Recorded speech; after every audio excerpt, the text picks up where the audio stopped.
हरियाणा की हर अपडेट के लिए बेल आइकन दबाएं और सब्सक्राइब करें STV हरियाणा न्यूज। और इस बीच एक बड़ी और अहम खबर संसद से, जहां सुबह 11 बजे आम बजट पेश होगा और इस बीच एक अहम जानकारी वित्त मंत्री निर्मला सीतारमण बजट पेश करेंगी। और साथ ही आपको बता दें कि इससे पहले, क्योंकि बैठक भी इस वक्त चल रही है और आज जब बजट पेश किया जाएगा उससे पहले रोजगार, महंगाई और कई ऐसे बड़े मुद्दे हैं जिसको पार पाना एक बड़ी चुनौती रहेगी। और मिडिल क्लास को इंतजार की इस बजट में क्या खास उनके लिए रहने वाला है। टैक्स छूट की सीमा, व्यापारियों को राहत की उम्मीद, हेल्थ सेक्टर के लिए भी विशेष पैकेज की संभावना है इस बजट में। देखते हैं क्या खास रहेगा। अलग अलग वर्गों के लोगों को अलग अलग उम्मीदें इस बजट से। 2020 के दौरान जो हालात रहे, अब उम्मीदें भी सबकी बढ़ चुकी हैं इस बजट से। सुबह 10:15 बजे कैबिनेट की बैठक होगी जिसमें इस बजट को मंजूरी दी जाएगी और 11 बजे लोकसभा में बजट पेश करेंगी वित्त मंत्री निर्मला सीतारमण। और बजट से पहले वित्त राज्य मंत्री अनुराग ठाकुर की तरफ से भी इस पर कहा गया है, जनता की जो उम्मीदें हैं उस पर खरा उतरेगा बजट। ये उन्होंने उम्मीदें जताई हैं और सबका साथ सबका विश्वास जो टैग है मौजूदा वक्त की सरकार का, ये कहा जा रहा है कि सभी लोगों को साथ लेकर के चला जाएगा इस बजट के जरिए। जनता की उम्मीदों पर खरा उतरने की पूरी कोशिश होगी और संभावनाएं भी इसी बात को लेकर के तेज हैं। और अब हर एक वर्ग से बार बार ये मांग उठ रही है, क्योंकि लॉकडाउन के बाद और कोरोना संक्रमण के भयानक दौर के बाद अर्थव्यवस्था को जो बड़ी चोट पहुंची है उसको वापस पटरी पर लाने के लिए स्थितियां सामान्य रहें, ये कोशिश जरूर होगी इस बजट के जरिए। और आज एक अच्छी खबर भी आती हुई बजट से पहले। जीएसटी कलेक्शन बढ़ा है जनवरी के महीने में। पिछले साल का अगर जीएसटी कलेक्शन देखें तो इस साल का जीएसटी कलेक्शन जनवरी के महीने में 8 गुना ज्यादा बढ़ा है, जो कि अच्छी खबर है देश के लिए। राहत भरी खबर है कि जब टैक्स कलेक्शन में बढ़ोतरी हुई है तो यहाँ जो लोगों पर सरकार की खर्च करने की प्लानिंग है उसमें कितनी सौगातें लोगों को मिलती हैं। महंगाई को लेकर सरकार क्या बड़े कदम उठाती है। इसके अलावा इंफ्रास्ट्रक्चर की बात हो, रियल एस्टेट सेक्टर की बात हो या ऑटोमोबाइल इंडस्ट्री की बात हो, इन तमाम सेक्टर्स के लिए सरकार क्या सौगातें देती है, ये देखने वाली बात होगी। और ये लगातार इस बीच एक अहम जानकारी जो हम आपके साथ साझा कर रहे हैं, हरियाणा न्यूज लगातार आप तक ये जानकारी, ये तस्वीरें आप तक पहुंचा रहा है। बजट से पहले केंद्रीय कैबिनेट की बैठक होगी। सुबह 10:15 बजे कैबिनेट की बैठक होगी जिसमें अलग अलग जो चीजें हैं सबसे पहले मंथन किया जाना है और बैठक में आम बजट को इसमें मंजूरी दी जाएगी। और साथ ही उसके बाद बजट से पहले वित्त राज्य मंत्री अनुराग ठाकुर की तरफ से इस पर अपना बयान भी दिया गया और अनुराग ठाकुर की तरफ से कहा गया है कि जो आम जनता की उम्मीदें हैं उन उम्मीदों पर ये बजट खरा उतरेगा और साथ ही साथ सबका साथ सबका विश्वास जो सरकार का नारा है, जो टैग है, उसको पूरा इस बार के बजट के जरिए किया जाएगा। जनता की उम्मीदें जो इस वक्त सरकार से बनी हुई हैं उन उम्मीदों को पूरा किए जाने की कोशिश जरूर इस बजट के जरिए होगी और देश को आगे ले जाने के लिए ये माना जा रहा है कि ये जो बजट होगा ये एक बेहद टर्निंग पॉइंट होगा और यहां से तय होगा कि आगे देश किस तरीके से बढ़ेगा। हालांकि कई बुद्धिजीवी वर्ग इस पर रिएक्शंस लगातार दे रहे हैं। वही उनका ये मानना है कि आने वाले समय में अर्थव्यवस्था जो मुख्य आर्थिक सलाहकार हैं उनकी तरफ से जो इशारा किया गया 11% आर्थिक वृद्धि दर आने वाले समय के लिए होने जा रही है, तो ये कैसे संभव हो पाएगा, ये ऐसे बहुत सारे सवाल हैं। एक बड़ी चुनौती हालांकि हमारे देश के सामने बनी हुई है, लेकिन ये सब कुछ संभव कैसे होगा। रोजगार और ये ऐसी बड़ी चुनौतियां हैं। महंगाई जो दिनों दिन बढ़ रही है, टैक्स को लेकर के एक बड़ा सवाल। हालांकि एक अच्छी खबर भी नंदिनी ने जो बताई है, ये जीएसटी कलेक्शन जो कि पहले के मुकाबले ज्यादा बढ़ा है। बिल्कुल। देखिए, इस महीने की शुरुआत में ही वित्त मंत्री निर्मला सीतारमण ने घोषणा की थी। उन्होंने ये स्टेटमेंट दिया था कि इस बार का जो बजट है वो पहले के बजट से काफी ज्यादा अलग होगा और जाहिर तौर पर उनके इस स्टेट के शुभेंदु काफी मायने होते हैं, क्योंकि 2020 में जो देश की स्थिति रही, फाइनेंशियल स्टेटस देश का बिगड़ा, हर आम आदमी का बिगड़ा, लोगों के रोजगार गए, बिजनेस ठप हुए। लॉकडाउन की वजह से, कोरोना महामारी के दौरान देश ने जो डरावना समय देखा, अब उसके मद्देनजर देश की अर्थव्यवस्था को कैसे पटरी पर वापस लाया जाए, इसका ये पूरा रोड मैप होगा बजट। और क्या खास आम आदमी के लिए रहने वाला है, महंगाई को लेकर सरकार क्या घोषणाएं करती है। इसके अलावा जो अलग अलग सेक्टर्स हैं, चाहे हेल्थ सेक्टर की हम बात करें, चाहे बिल्कुल, और देश को आगे ले जाने के लिए अलग अलग सेक्टर्स, चाहे वो हेल्थ सेक्टर की बात हो, क्योंकि आयुष्मान भारत एक बड़ी योजना के तौर पर, एक बड़ी स्कीम के तौर पर यहाँ पर माना गया, और इसके जरिए आप जो आम लोग हैं, गरीब तबका है, उसको स्वास्थ्य संबंधी जो सेवाएं हैं वो सरकार के द्वारा पहुंचाने की कोशिश की, और इसको अब बहुत हद तक व्यापक स्तर पर ले जाने की जो तैयारियां हैं वो आगे इस बजट के जरिए देखी जा सकती हैं। लेकिन साथ ही साथ यहाँ पर बहुत से ऐसे सेक्टर भी हैं, आप जैसा कि टूरिज्म सेक्टर, जो कि अभी भी पूरी तरीके से दबा हुआ है। इस सेक्टर को उठाने के लिए अब क्या आगे कोशिशें होंगी आप इस सेक्टर में, क्योंकि अभी तक बाकी हम अगर देखें नंदिनी तो सभी सेक्टर धीरे धीरे वापस रिकवर कर रहे हैं, लेकिन इस सेक्टर में अभी भी पूरी तरीके से ये ठंडा पड़ा हुआ है। लेकिन इसमें जान डालने के लिए क्या किया जाएगा? रियल एस्टेट सेक्टर में भी क्या? देखिए, रियल एस्टेट सेक्टर की बात करें, इसके अलावा ऑटोमोबाइल इंडस्ट्री की बात करें, पिछले 1.5 से 2 सालों में ये दो सेक्टर्स काफी ज्यादा खस्ता हाल में रहे हैं। तो अब इनके लिए सरकार क्या बड़े ऐलान करती है? सबसे बड़ी बात शुभेंदु ये है कि एक बड़ी और अच्छी खबर सुबह ये आई कि जनवरी में जो जीएसटी कलेक्शन है वो देश में 8 गुना ज्यादा बढ़ा है पिछले साल के कंपैरिजन। तो कोरोना काल के दौरान जो देश की अर्थव्यवस्था डीरेल हुई थी, अब उम्मीदें और ज्यादा जग जाती हैं कि कहीं ना कहीं उसको पटरी पर लाने के लिए सरकार के पास संसाधन भी हैं, सरकार के पास जो है पूरी एक व्यवस्था तैयार भी हो रही है, क्योंकि जीडीपी ग्रोथ रेट को लेकर भी अच्छे अजम्पशंस आगे के दौर के लिए लगाए जा रहे हैं। तो अगर तमाम अर्थशास्त्रियों के कमेंट्स की मैं बात करूं या उनके जो स्टेटमेंट्स आए हैं इस बजट को लेकर, वो यही है कि आने वाले दिनों में देश की जो अर्थव्यवस्था है वो काफी सुधरेगी। इंटरनेशनल लेवल पर जो देश में इन्वेस्टमेंट बढ़ रहा है लगातार, उससे भी देश का फाइनेंशियल स्टेटस कहीं ना कहीं इंप्रूव होगा। तो जब फाइनेंशियल स्टेटस में इंप्रूवमेंट होने की उम्मीद है तो जाहिर तौर पर अलग अलग वर्गों के लिए भी बड़ी बड़ी घोषणाएं होंगी, अच्छी प्लानिंग सरकार के पास होगी, अच्छा रोड मैप होगा आने वाले वक्त में अलग अलग वर्गों के लिए, ऐसा उम्मीद सभी लोग जता रहे हैं। बिल्कुल, और इसमें जो मध्यम वर्गीय परिवार हैं, जो नौकरी पेशा लोग हैं, उनके लिए क्या टैक्स के अंदर किस तरीके से चीजें देखने को मिलती हैं, और जो टैक्स स्लैब है क्या उसके अंदर बड़ा बदलाव किया जा सकता है या पहले की तरह ही वो स्लैब रहने की संभावनाएं हैं? ये इस पर भी लगातार नजर बनी हुई है और माना जा रहा है कि ये सभी चीजें कुछ हद तक सामान्य रहने वाली हैं, इसमें ज्यादा कुछ बड़ा बदलाव हालांकि हम अब ये संभावनाएं जता रहे हैं कि ऐसा नहीं होगा, क्योंकि इससे कुछ हद तक जो आम जो वर्ग है उसको इसमें परेशानी हो सकती है। लेकिन इसमें कई और चीजें हैं जिसको लेकर के हम बात करेंगे। हमारे साथ एक्सपर्ट्स भी कार्यक्रम में जुड़ेंगे, आपको बताएंगे कि कैसे आज के इस बजट पेश होने से पहले क्या क्या उम्मीदें हैं और क्या संभावनाएं इस वक्त मानी जा रही हैं, किस तरीके से बजट पेश हो सकता है, किस तरीके की उसमें तस्वीरें हो सकती हैं, क्या क्या चीजें इसमें और जोड़ी जा सकती हैं, आगे देश का प्लान क्या होगा, भारत का प्लान क्या होगा, इसमें इस बजट के जरिए आगे आने वाले समय की भारत की जो रोड मैप है, जो तस्वीर है, वो पूरी तरीके से साफ हो पाए। बिल्कुल शुभेंदु, लगातार हम कोरोना महामारी के चलते हुए लॉकडाउन की बात कर रहे हैं, तो जब लॉकडाउन का जिक्र होता है तो यहाँ पर नया ट्रेंड है जिसके बारे में, और नंदिनी बिल्कुल ये सीधी तस्वीरें हैं और ये तस्वीरें देख रहे हैं हमारे सभी दर्शक, और इन तस्वीरों के जरिए आप देख पा रहे हैं कि अब जो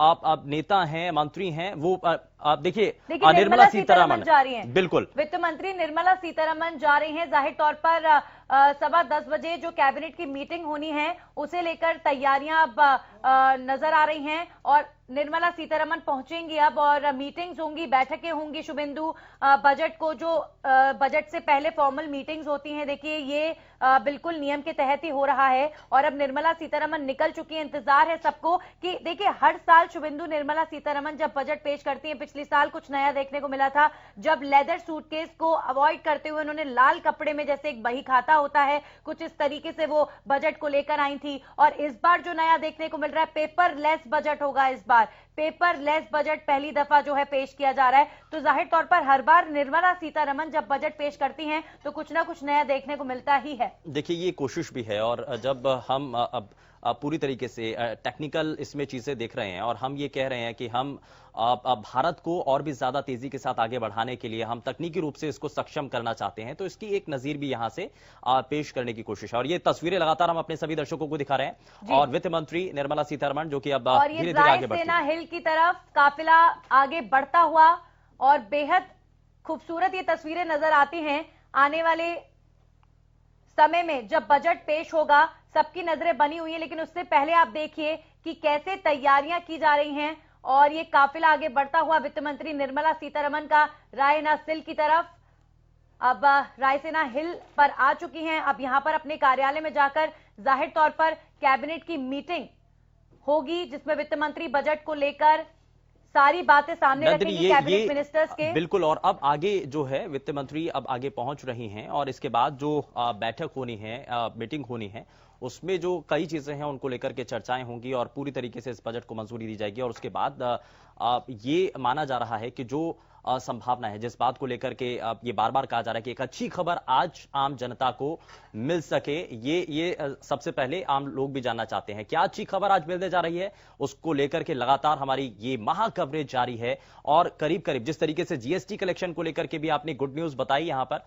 और अब ये जो दर्शक हैं, हमारे जितने भी श्रोता हैं, जो दर्शक हैं, वो इस वक्त देख रहे हैं, ये समझ रहे होंगे कि एक अच्छी खबर की शुरुआत हो चुकी है जीएसटी कलेक्शन के साथ। तो आगे बजट जब सामने होगा, बजट की पूरी तरीके से तस्वीरें सामने होंगी, तो पूरी तरीके से साफ हो पाएगा कि उनके लिए और इस बजट के अंदर क्या कुछ खास चीजें देखने को मिल रही हैं। तो राष्ट्रपति भवन के लिए रवाना हुई हैं वित्त मंत्री निर्मला सीतारमण, और ये आप तस्वीरें देख रहे हैं। और इन तस्वीरों के जरिए हमने इससे पहले भी दिखाया कि उनका जो पूरा काफिला है वो गाड़ियों में जो एक लंबा जो सिक्योरिटी पर्पस की वजह से भी जो एक लंबा काफिला हो जाता है, वो अब रायसेना हिल्स के होते हुए अब राष्ट्रपति भवन के लिए रवाना हुई हैं। तो ये सीधी तस्वीरें आप देख रहे हैं, हम अपने सभी दर्शकों तक ये सीधी तस्वीरें पहुंचा रहे हैं। साथ ही साथ बात अब इस पर यह भी होगी कि बजट की जो संपूर्ण तरीके से स्थितियां हैं, जो पूरी तस्वीर है, उसके साफ होने से पहले क्या और चीजें और क्या संभावनाएं इसमें नजर आ रही हैं। बिल्कुल नंदिनी जी बिल्कुल शुभेंदु, और इंतजार है अब उस वक्त का ही कि जब पहले ही निर्मला सीतारमण ये बात साफ कर चुकी है कि इस बार का बजट जो है पहले के बजट से बिल्कुल अलग होगा। तो क्या खास, क्या अलग इस बार के बजट में देखने को मिलेगा? वित्त राज्य मंत्री अनुराग ठाकुर ने सुबह ही ये बड़ा बयान दिया है कि सबको साथ लेकर चलने वाला ये बजट होगा। हर आम आदमी की उम्मीद पर खरा उतरेगा ये बजट। तो जब इतना बड़ा स्टेटमेंट सुबह आया एक खुशखबरी के साथ कि जीएसटी कलेक्शन में भी बढ़ोतरी हुई है, तो जाहिर तौर पर उम्मीदें लोगों की और ज्यादा बढ़ जाती हैं। कोरोना महामारी के दौरान जो आम आदमी सबसे ज्यादा पीड़ित रहा इस समय, तो ऐसे में उस आम आदमी को कितनी मदद इस बजट से मिल पाती है, इस पर भी सबकी नजरें बनी हुई है। मुख्य तौर पर जो यंगस्टर्स हैं, जिन्हें रोजगार की तलाश है, वो इस बजट से ये उम्मीद लगा रहे हैं कि उनके लिए और ज्यादा रोजगार और बिजनेस में रियायतें, इसे लेकर भी बड़ी घोषणाएं हो सकती हैं।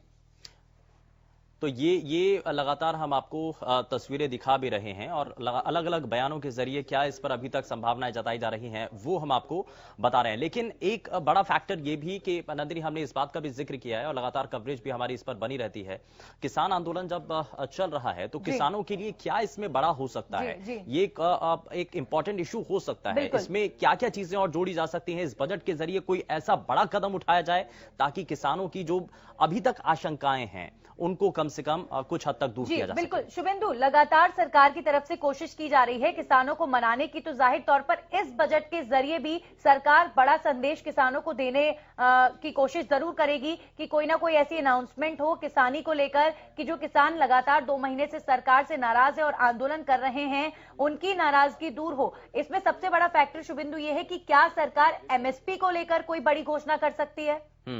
और यहां हम उस सेक्टर को लेकर के भी बात करेंगे, क्योंकि हमने कोरोना संक्रमण के इस दौर में नंदिनी वो भी तस्वीरें देखी हैं जब कई लोगों के रोजगार चले गए थे, नौकरियां उनकी चली गई थी।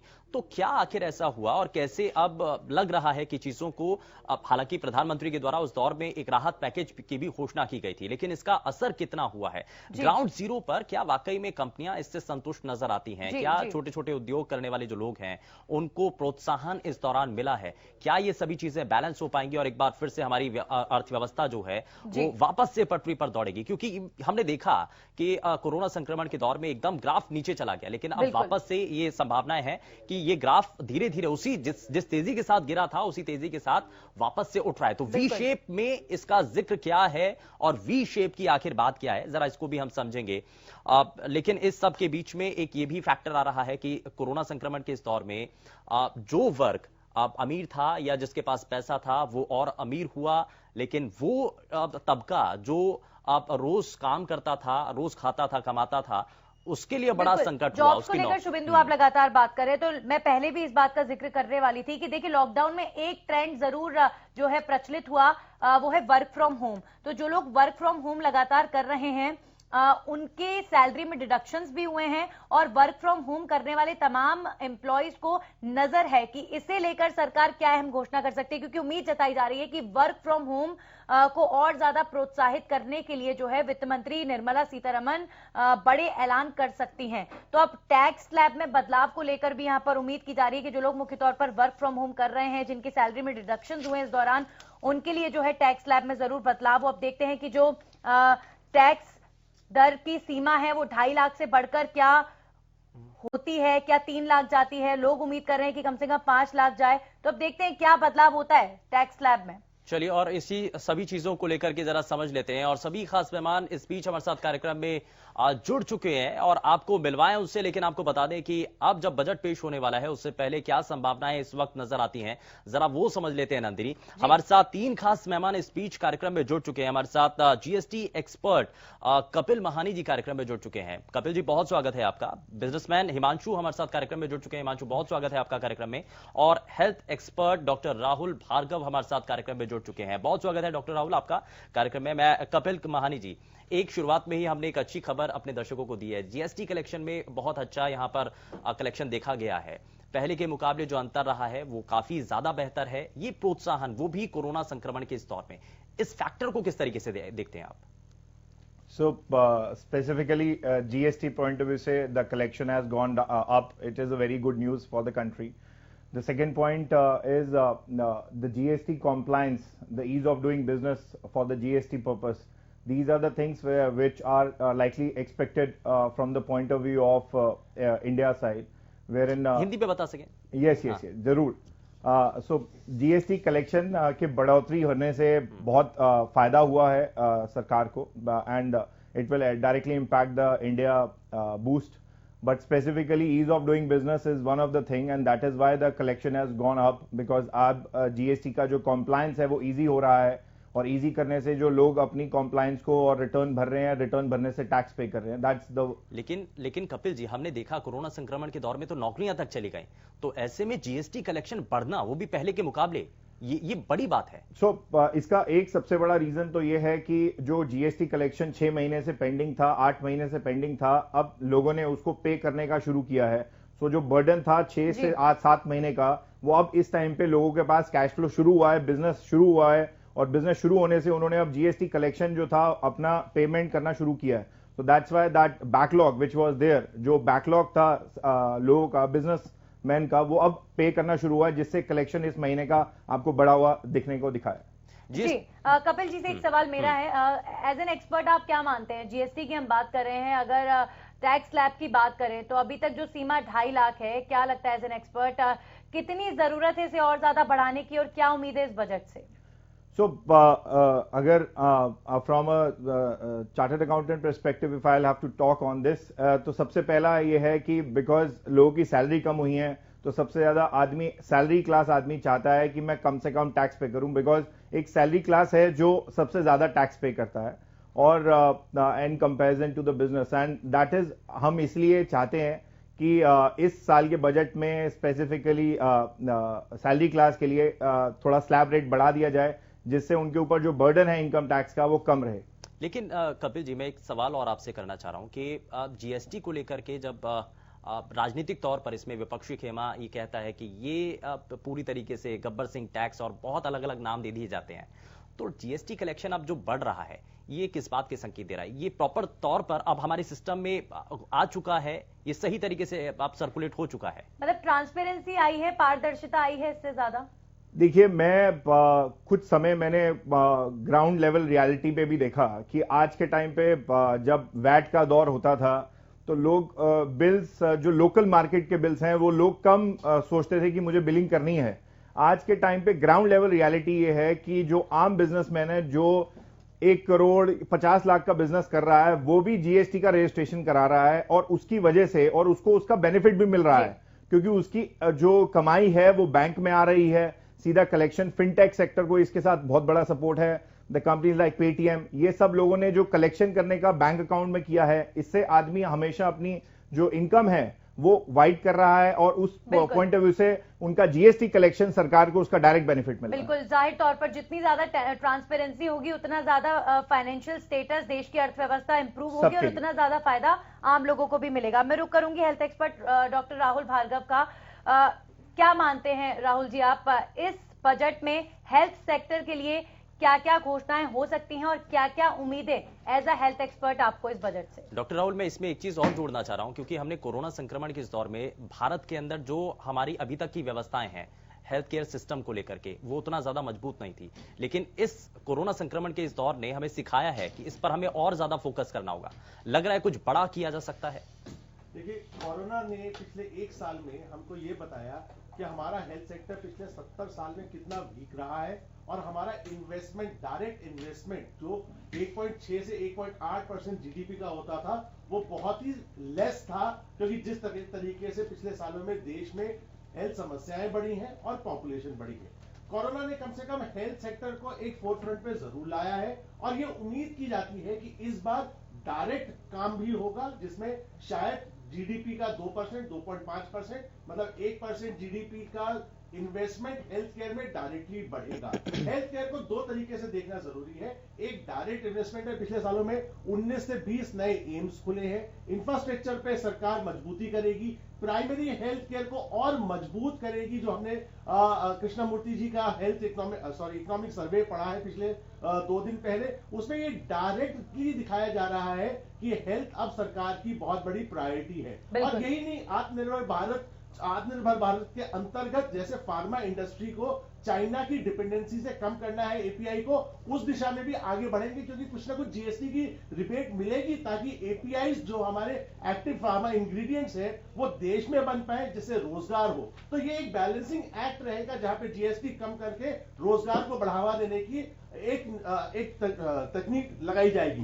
तीसरी चीज सबसे ज्यादा जरूरी जो है प्राइम मिनिस्टर की एम्बिशियस हमारी आयुष्मान भारत योजना, जो आगे बढ़ाई जाएगी, जिसने साफ तरीके से ये दिखा दिया कि प्राइवेट और पब्लिक सेक्टर में ये गैप कम हो रहा है। और आयुष्मान भारत के अंदर चलते हुए पिछले 2 साल में करोड़ों लोगों का फायदा हुआ है और आउट ऑफ पॉकेट एक्सपेंडिचर कम हुआ है। कृष्णमूर्ति जी के हेल्थ इकोनॉमिक सर्वे के अनुसार, जो उन्होंने इकोनॉमिक सर्वे 2 दिन पहले दिया था, अगर हम 2% अपना जीडीपी का इंक्रीज करते हैं तो 30 से 40% आउट ऑफ पॉकेट एक्सपेंडिचर कम हो जाएगा। हिंदुस्तान में आपको ये जानना जरूरी है कि हिंदुस्तान उन देशों में है जिसमें सबसे ज्यादा आउट ऑफ पॉकेट एक्सपेंडिचर, मतलब लोगों को कैश से अपना इलाज कराना पड़ता है, और उसी के चलते बहुत सारे लोग पॉवर्टी में चले जाते हैं। तो सरकार एक तरफ से पॉवर्टी से लोगों को निकालने की कोशिश कर रही है और दूसरी तरफ हेल्थ केयर एक्सपेंडिचर की वजह से बहुत सारे लोग वापस पॉवर्टी लाइन से नीचे जा रहे हैं। तो ये बैलेंसिंग एक्ट रहेगा और ये खुशी की बात है कि पिछले 70 साल में जो हेल्थ केयर में नहीं हुआ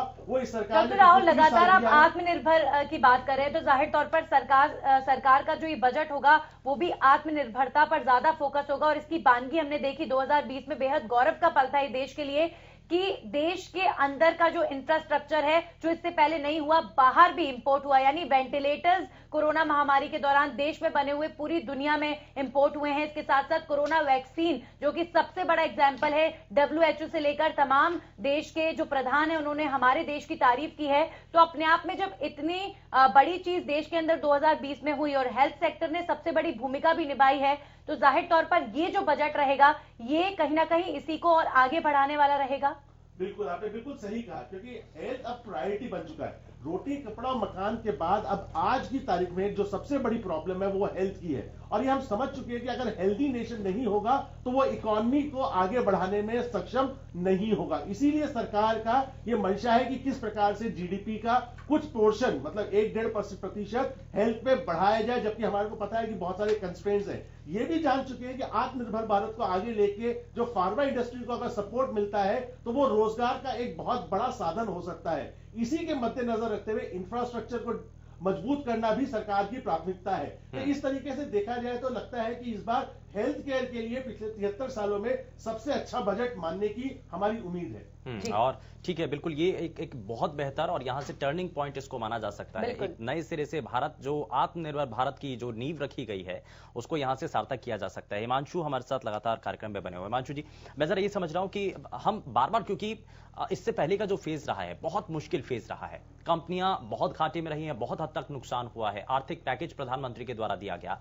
हम इन सभी चीजों को अगर देखें कुल मिलाकर के, इसका कुछ ग्राउंड जीरो पर असर हुआ है, कंपनीज को फायदा हुआ है, क्योंकि रोजगार यहां पर अब उतने नजर आए नहीं है, बेरोजगारी बहुत हद तक बढ़ चुकी थी, तो क्या उसका ग्राउंड जीरो पर असर हुआ है? बिल्कुल जी, मैं एज अ बिजनेसमैन आपको ये बताना चाहूंगा, अगर सरकार की तरफ से एक स्मॉल स्केल इंडस्ट्रीज या एक छोटे व्यापारी वर्ग के लिए कहा जाए कुछ भी काम नहीं हुआ है, मैं ये जानना चाहूंगा या मैं ये बताना चाहूंगा कि कुछ भी काम ये जितना भी सरकार ने दिया है, कुछ भी दिया है, ये अब जैसे बजट पेश किया था या हेल्थ पैकेज दिए या कोरोना का रिलीफ पैकेज दिया, बट छोटे व्यापारी वर्ग के हाथ में तो कुछ भी नहीं लगा, या आप बड़े के हाथ में भी कह लीजिए, ये तो या तो बिल्कुल ही जो सामान्य वर्ग बोला जाए, जो बिजनेस से भी नहीं रिलेट करते हैं एंड जो कि डिपेंडेंट रहते हैं बिजनेसमैन पे ही।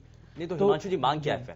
कैसे मांग हमारी ये है कि थोड़ा हमें टैक्स पे भी रिबेट दिया जाए। अब यूं कहा जाता है कि व्यापारी टैक्स नहीं पे करता है या कुछ नहीं करता, व्यापारी जाए कहां? व्यापारी के ये तो साफ हो गया, जीएसटी कलेक्शन अच्छा हुआ है जी, अब के टैक्स पे किया है क्योंकि काम भी बढ़ा है, ऐसी बात नहीं है। थोड़ा सा कस्टमर्स निकलने शुरू हुए हैं मार्केट में।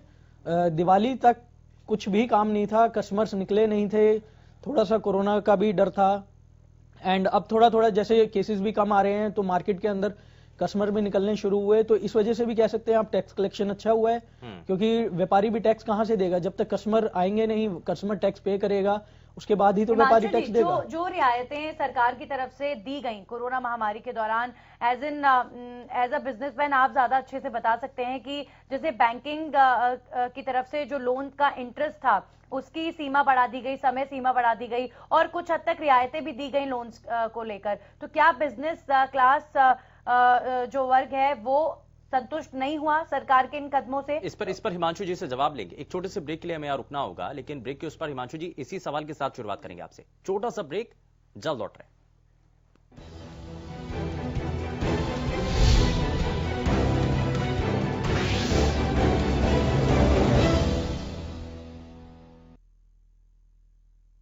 प्राचीन भारतीय और आधुनिक शिक्षा का ध्वजवाहक आवासीय संस्थान गुरुकुल तक्षशिला, जहां है प्राचीन गुरु शिष्य परंपरा, नवीनतम शिक्षण तकनीक, कंप्यूटर शिक्षा के साथ साथ हिंदी, संस्कृत और इंग्लिश स्पीकिंग पर विशेष ध्यान, अत्याधुनिक पूर्णतः सुरक्षित छात्रावास और शुद्ध सात्विक भोजन, बेहतर स्वास्थ्य के लिए ध्यान, योग, इंडोर और आउटडोर गेम, संस्कार, चरित्र और मानवीय मूल्यों के निर्माण के लिए नियमित हवन, यज्ञ, संध्या और आर्य विद्वानों का नियमित मार्गदर्शन, यही है जीवन का आधार। गुरुकुल तक्षशिला, कैथल करनाल हाईवे, अहमदपुर रसीना, कैथल, हरियाणा।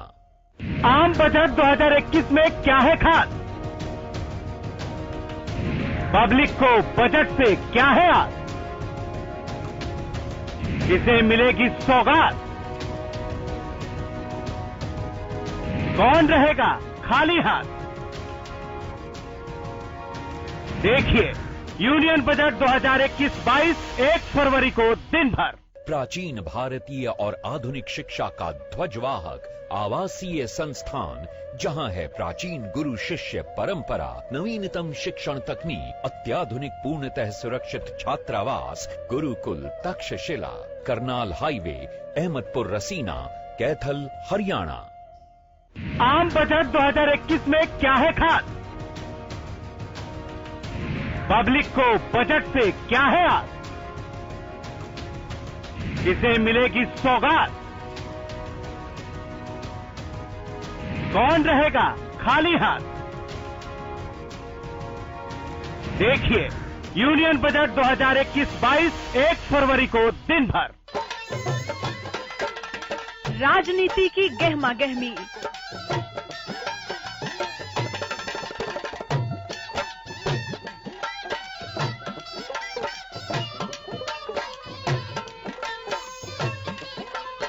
हाल चारों पासे के।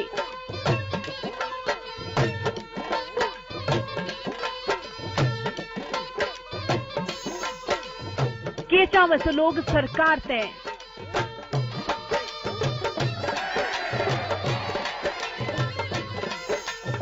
किसाना के हाल। पूरे दिन भर की चाल। बतावेंगे चौगरदे के हरियाणा में सिर्फ आपके अपने चैनल हरियाणा न्यूज पे, सोमवार से शनिवार सांझ ने 6 बजे। खबरें वो जिनका है आपसे सीधा सरोकार। खबरें वो जो आपको सीधे जोड़ती हैं हमसे, खबरों की असली तस्वीर दिखाते हैं हम, क्योंकि आपकी आवाज उठाते हैं हम। देखिए हर रोज दोपहर 2:30 पर हल्ला बोल सिर्फ हरियाणा न्यूज पर। राजनीति की गहमा गहमी,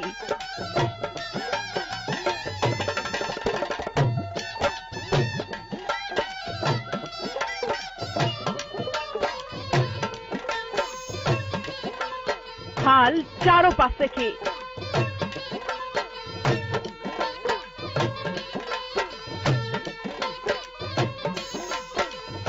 केचा में से लोग सरकार तय। Okaya advance tubular technology inverter battery. Okaya never stop India.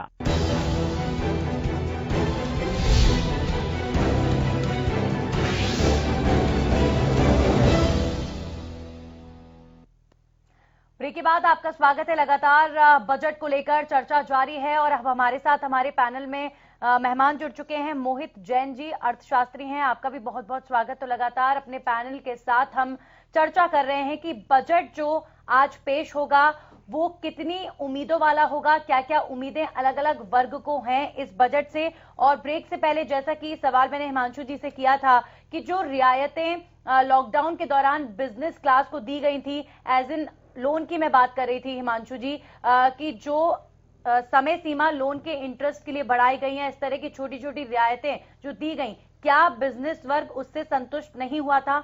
और अब आने वाले बजट को लेकर क्या उम्मीदें आप रखते हैं? देखिए, बिजनेस वर्ग संतुष्ट कैसे हो सकता है? जो ब्याज दर हमें पे करनी थी वो तो देनी ही थी, चाहे आज देनी है कल देनी है। तो थोड़ा टाइम बढ़ा के हमें भी क्या फायदा मिला? या तो उस ब्याज दर को उस महीने की माफ किया जाता हमारे लिए, क्योंकि व्यापारी ये थोड़ी ना है कि वहां से कमाना शुरू कर देगा, इतना कैप्चर कर लेगा कि आगे ब्याज दे सके। मुझे ये था कि जो हमें ब्याज भरना है बैंकों का, वो उस 3 महीने के लिए माफ कर दिया जाए बिल्कुल ही, ना कि उसकी समय सीमा बढ़ाई जाए। अब व्यापारी को तो पहले ही पता था कि बिजनेस तो स्लो होना ही है, और दूसरा इतना लॉकडाउन लगा हुआ था, और उसके बाद सबको डर था कि मार्केट में निकलेगा भी कैसे इंसान, और जब तक ग्राहक नहीं आएंगे हम कमाएंगे कैसे, और टैक्स भी गवर्नमेंट के पास जाएगा कैसे। तो इस चीज के लिए तो गवर्नमेंट ने रिबेट देके भी क्या फायदा किया? अगर सिर्फ समय सीमा ही तो बढ़ाई, आगे हमें तो पे करना है, और वो ब्याज पे ब्याज भी हमारे ऊपर लगता रहेगा, हम पे नहीं कर पाएंगे। बिजनेस थोड़ा सा अभी ग्रो किया है, बट इतना नहीं किया, उतना रिकवर नहीं हो पाया है। मोहित जैन हमारे साथ बने हुए हैं। मोहित जी, हमने देखा कि वी शेप अर्थव्यवस्था को लेकर के अभी जो फिलहाल की इकोनॉमी हमारी चल रही है उसमें ये वी शेप, और जैसा हिमांशु जी कह रहे हैं कि अभी उतना रिकवर नहीं हुआ है, लेकिन वी शेप जाना ये अपने आप में बड़ी चीज है, और वो भी भारत की अर्थव्यवस्था जिस तरीके की है। और इसमें क्या आपको वी शेप में क्या आपको लग रहा है, ये स्टेबल रहेगी? देखिए, ऐसा है जी, जो इकोनॉमिक वी शेप में जैसा आप कह रहे हैं, और जो वैसे इकोनॉमिक वी शेप में आ रहा है, बट अभी जब कल परसों जो आर्थिक सर्वेक्षण पार्लियामेंट में रखे गए, उसमें कहा गया कि जो बजट होगा वो 11% जीडीपी अटेन कर सकता है, 11% जीडीपी ले सकता है। बट मेरा ये मानना है कि ये वाला जो बजट जो आज वित्त मंत्री जी द्वारा पेश किया जाएगा, उसमें डबल फिगर में जीडीपी आना अभी लिए सरकार के लिए बहुत चुनौतीपूर्ण है। सबसे पहला चुनौतीपूर्ण है कि पहले तो कोरोना से पहले देखा जाए तो भी हमारी अर्थव्यवस्था बहुत गिरी हुई थी, और कोरोना आने के बाद तो विश्व स्तर पर अर्थव्यवस्था बहुत ज्यादा गिर चुकी है, और उसको उठाना, उसके बजट में ऐसी जान फूंकना कि जिसमें हमारी इकोनॉमिक जो है, जो हमारी इंडियन इकोनॉमी भारतीय अर्थव्यवस्था है, वो डबल फिगर में 11% आ जाए, ये शायद एक कहने वाली बात होगी कि शायद नामुमकिन है। मतलब जीएसटी का इस तरीके से कलेक्शन होना और लगातार जो है इंटरनेशनल इन्वेस्टमेंट बढ़ना, क्या आपको नहीं लगता कि इन्हीं कारणों के मद्देनजर ये अजम्पशन किए जा रहे हैं? देखिए, जीएसटी का कलेक्शन होना और जीएसटी का कलेक्शन करवाने में फर्क है। आप जानबूझ के जब एक मिडिल क्लास व्यापारी के ऊपर, कारोबारी के ऊपर एक जानबूझ के आप कर टैक्स के ऊपर टैक्स आप जब इंपोज करते रहेंगे, डालते रहेंगे, तो कहीं ना कहीं वो कलेक्शन नहीं है, वो जानबूझ के टैक्स को और बढ़ा के महंगाई को बढ़ाना भी तो है। अगर हम इकोनॉमिक आर्थिक सर्वेक्षण के हिसाब से देखें, अगर आप ज्यादा से ज्यादा, जैसे अभी सुनने को मिला कि शायद हो सकता है कोरोना टैक्स लगा दिया जाए लार्ज टैक्स पेयर्स के ऊपर। आप ये बताइए, महामारी जो आई वो सिर्फ भारत ने नहीं झेली, पूरी आर्थिक अर्थव्यवस्था पूरी सारी डाउन गई है, पूरी नीचे गई है, पूरी विश्व स्तर पे गई है। अब उसमें आप corona tax last tax payer के ऊपर लगा दे, ये कहते हुए कि हम हमारा जो भी खर्चा होगा और जो भी हम करने वाले हैं उसमें लास्ट टैक्स पेयर उसमें टैक्स के रूप में अपना अंशदान देगा इकोनॉमी के लिए, तो कहीं ना कहीं वो टैक्स को लगाना और उसके ऊपर और भी ज्यादा एक व्यापारी के ऊपर बोझ बढ़ाने जैसा लेकिन होगा। मोहित, इसमें आईएमएफ की तरफ से जो इंडिकेशन दिए गए हैं, हम इसको कितना पॉजिटिव लें? और जो आप कह रहे हैं कि चैलेंजेस तो हैं, वाकई में बहुत बड़ी चुनौती है, उस अर्थव्यवस्था को वापस से उसी तरीके से बना करके रख पाना, ये बहुत बड़ी चुनौती होगी। लेकिन आईएमएफ की तरफ से जो संकेत दिए गए हैं, हम उससे कितना आशान्वित हों? देखिए, आईएमएफ की तरफ से जो संकेत दिए गए हैं उसमें संकेत कहीं ना कहीं वो पॉजिटिव है। इंडियन इकोनॉमी के लिए, भारतीय अर्थव्यवस्था के लिए भी बहुत पॉजिटिव है, जिसमें हो सकता है कि हमारी इकोनॉमी 9% तक तो रह सकती है आईएमएफ के कंट्रीब्यूशन से, डब्ल्यूएचओ के कंट्रीब्यूशन से, वर्ल्ड बैंक जो हमारी हेल्प कर, नो डाउट। बट क्या है कि आप ये समझिए कि हम 11% मोहित जी, मैं वही कह रहा हूं कि अगर हम 9% तक भी पहुंचे तो क्या एक बड़ी अचीवमेंट नहीं होगी ये भारत के लिए? ये पूरी दुनिया के अंदर जिस तरीके से कोरोना ने तबाही मचाई है, अर्थव्यवस्था हर देश की आज बिगड़ी हुई है, कोई भी देश आज बेहतर स्थिति में नहीं है, स्टेबल नहीं है, लेकिन भारत जिस तरीके से रिकवर करेगा और 9% तक जाकर के पहुंचेगा आज जो कंडीशन है उसके मुकाबले, तो क्या हम माने कि ये एक बहुत बड़ी उपलब्धि होगी? हाँ, ये मानना बिल्कुल ठीक है कि ये बहुत बड़ी उपलब्धि भारत के लिए हो सकती है, पर ये फर्क देखने वाली बात है कितने दिनों में हो सकती है, कितना टाइम उसमें लग सकता है। ये सबसे बड़ा महत्वपूर्ण है कि उसमें हम 3 महीने, 5 महीने, 6 महीने, अगली तिमाही के जब रिजल्ट्स आए, जब कॉर्पोरेट सेक्टर अपना अगला तिमाही क्वार्टरली रिजल्ट दे, 31 मार्च के बाद रिजल्ट दे, तो उसके बाद देखने वाली बात है क्या 9% में हम पहुंच पाएंगे। बट 2021 में लास्ट में जाते जाते सितंबर के जो रिजल्ट, हमारे क्वार्टर के रिजल्ट आ सकते हैं, उसमें यह माना जा सकता है कि अगर आज का इकोनॉमिक बजट किसी भी तरह का नया टैक्स नहीं लगाता कारोबारी के ऊपर, आज का इकोनॉमिक बजट इकोनॉमिक वैक्सीन होगा हमारी इंडियन इकोनॉमी के लिए। एक कोरोना के महामारी को जूझते हुए भारतीय अर्थव्यवस्था इतनी डाउन गई है, उसमें हो सकता है। बट जो 9% जीडीपी जैसा आप कह रहे हैं वो सितंबर अक्टूबर तक हो सकता है कि साल के आखिर तक तो अच्छी खबर आएगी ना? हाँ, ये मान सकते हैं। ग्रोथ की तो बात हो रही है, और जब अच्छी खबर की यहाँ पर बात हो रही है तो अच्छी खबर मिडिल क्लास वर्ग के लिए क्या आ सकती है? क्या टैक्स स्लैब में बदलाव करके रियायतें दी जा सकती हैं आज? देखिए, आज अगर जो वित्त बजट जो वित्त मंत्री जी पेश करेंगे उसमें ये हो सकता है कि जो आज टैक्स जो लिमिट हमारी 2.5 लाख तक है उसको बढ़ा के 3 लाख, 3.5 लाख किया जाए। बट मेरा उससे कहीं ज्यादा मानना है कि जो एटीसी की लिमिट होती है हमारी 1.5 लाख रुपए, जिसमें आप एलआईसी लेते हैं, पीपीएफ देते हैं, जो तरह तरह का इन्वेस्टमेंट करते हैं, उस लिमिट को 1.5 लाख से बढ़ा के 2.5 लाख किया जा सकता है। और सबसे बड़ी बात जो एटीडी हेल्थ इंश्योरेंस सेक्टर के लिए होती है, और आपने देखा कि पिछला जो वित्त वर्ष 2021 जो गया उसमें सबसे ज्यादा कोरोना के कारण बहुत लाख पीड़ित भी हुए, हॉस्पिटल में बहुत लाख का एक्सपेंडिचर भी हुआ हेल्थ एक्सपेंडिचर को लेते हुए। तो ये मान सकते हैं कि जो एटीडी की लिमिट जो 25,000 रुपए है उसको सरकार बढ़ा के 50,000 कर सकती है। बट अगर सरकार इन लिमिट्स को बढ़ाती है आगे और किसी तरह का नया कर नहीं डालती है तो ये हमारे लिए बहुत बड़ा पॉजिटिव होगा, बहुत बड़ा अच्छा अंशदान होगा सरकार आज के वित्त बजट में दे सकती है। कहीं ना कहीं सरकार एक तरफ से लिमिट बढ़ा दे, मतलब इन्वेस्टमेंट की लिमिट जो डिडक्शन है उनको बढ़ा दे, और दूसरी तरफ टैक्स नया लगा दे। जैसे पिछली बार आपने देखा सरकार ने 2 स्कीम दी, आप 5% वाले में जाइए, 10% वाले में जाइए, वो कहीं ना कहीं व्यापारियों के लिए सबसे बड़ी मुश्किल का सामना। लेकिन बैलेंस कैसे होगा इसमें? क्योंकि हमने ये भी देखा, हमने राहुल जी से ये भी समझा कि हेल्थ सेक्टर पर बहुत हद तक फोकस करने की जरूरत है, लेकिन अगर फोकस आप हेल्थ सेक्टर पर होना चाहिए तो हमारी जो कंपनीज हैं, हमारी जो पूरे इस बैकबोन एक तरीके से बनी हुई है, कृषि क्षेत्र हो गया और जो दूसरे कंपनीज हैं, उनको भी हमें बैलेंस करना होगा। तो ये सब कुछ कैसे हो पाएगा? देखिए, ऊपर नीचे कुछ करना पड़ेगा, कुछ ना कुछ तो होगा ऐसा। देखिए, सरकार इसमें कृषि क्षेत्र तो आज हमारी इकोनॉमी का 72% सेक्टर है जो हमारी इकोनॉमी को रन करता है, और उसमें बाकी जो 28% आता है उसमें अदर सेक्टर्स आते हैं। तो कृषि प्रधान तो देश हम हैं ही, पहली बात। और दूसरी बात, अगर सरकार कृषि क्षेत्र को देखे तो कृषि क्षेत्र में मैं ये मान सकता हूं कि आज जो सरकार स्कीम लाती है, बट उनको पेपर पे जब लास्ट तक पहुंचती है वो कितनी इफेक्टिव होती है, ये सबसे बड़ी बात है। तो मेरा मानना है कि स्कीम लाई जाए, नो डाउट स्कीम आनी चाहिए, बट उसका अंतिम रिजल्ट किसानों तक पहुंचना चाहिए। ये सबसे बड़ी चुनौती सरकार के लिए हो सकती है। ठीक है, कपिल जी से जरा जल्दी से एक सवाल मेरा भी है कपिल जी से।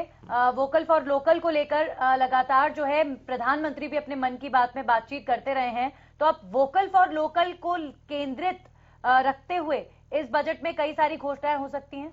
यस जरूर इसके ऊपर इस बजट में ये वोकल फॉर लोकल ने जितनी तैयारी करी है इन 8-9 महीनों में कोविड पीरियड में टू इंडिया को दूसरे देशों को बताने के लिए कि इंडिया कितनी बड़ा मैन्युफैक्चरिंग देश है, चाइनीज कंपनीज को वहां से मैन्युफैक्चरिंग शिफ्टिंग करा के इंडिया को एक फोकस्ड कंट्री बताते हुए जहां पे हर एक स्टेट अपने आप को ये बता रहा है कितना मैं बेहतर हूं, मैं कितना आपको इंसेंटिव दे सकता हूं, उसके लिए हर एक स्टेट अपने आप में तैयारी कर चुका है। और इन दौरान 8-9 महीनों में बहुत सारी कंपनियों ने, इंटरनेशनल कंपनीज ने ये वादा किया है, कमिटमेंट किया है कि वो कंट्री के अंदर अपनी मैन्युफैक्चरिंग बेस शिफ्ट कर रहे हैं। एंड इट हैज और इसके इस दौरान ही इसी तरीके से ही जो हम जीडीपी बढ़ने की बात कर रहे हैं साल के एंड तक, यही एक रीजन होगा फॉरेन इन्वेस्टमेंट को लाने का, और फॉरेन इन्वेस्टमेंट से ही हम at the end of the day अपने जीडीपी को बढ़ा कर सकते हैं। उसके साथ में जो हमारी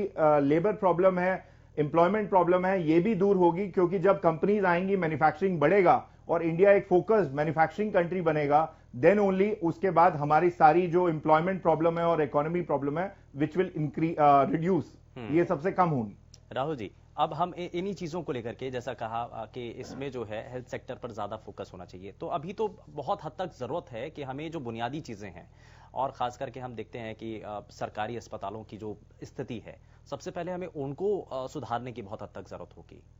बिल्कुल, आपने बिल्कुल सही कहा। देखिए, इसमें दो चीजें समझना सबसे ज्यादा जरूरी है, एक इन्वेस्टमेंट और दूसरा लीकेजेस को रोकना। आज हम लीकेजेस की रोकने की बात नहीं करेंगे, हम आज इन्वेस्टमेंट की बात करेंगे। अगर हमारे देश में R&D सिर्फ 0.6% ऑफ जीडीपी यूज होती है, जबकि जापान और यूएस वगैरह में वो 4.6% से लेकर 8% तक यूज होता है। हमारा हेल्थ सेक्टर पे focus, primary health care focus पे सिर्फ 1.6% ऑफ जीडीपी जाता है, जबकि यूएस वगैरह में वही फिगर 12 से 16% के करीब है। तो देखिए, इस गैप को भरना सबसे ज्यादा जरूरी है, इसीलिए हेल्थ केयर में डिमांड है। अब ये डिमांड के लिए, जैसे मोहित जी ने कहा भी कि हम सबको टैक्स थोड़ा रिड्यूस करना पड़ेगा, बट टैक्स बढ़ाना भी पड़ेगा एक तरीके से, क्योंकि फार्मा इंडस्ट्री 150% की टैक्स रिबेट मांग रही है ताकि वो इंडस्ट्री लगा पाए, एपीआई मैन्युफैक्चरिंग फैसिलिटी लगा पाए, क्योंकि अभी तक 90% एपीआई हमारा चाइना पे डिपेंडेंट था। तो आज कंपनीज मांग रही है कि हम किसी तरीके से नीचे लाएं। आज भी जो दवाइयां हैं वो 12% की जीएसटी स्लैब पे आती है, उसमें से बहुत सारी दवाइयां विदेश से आती है।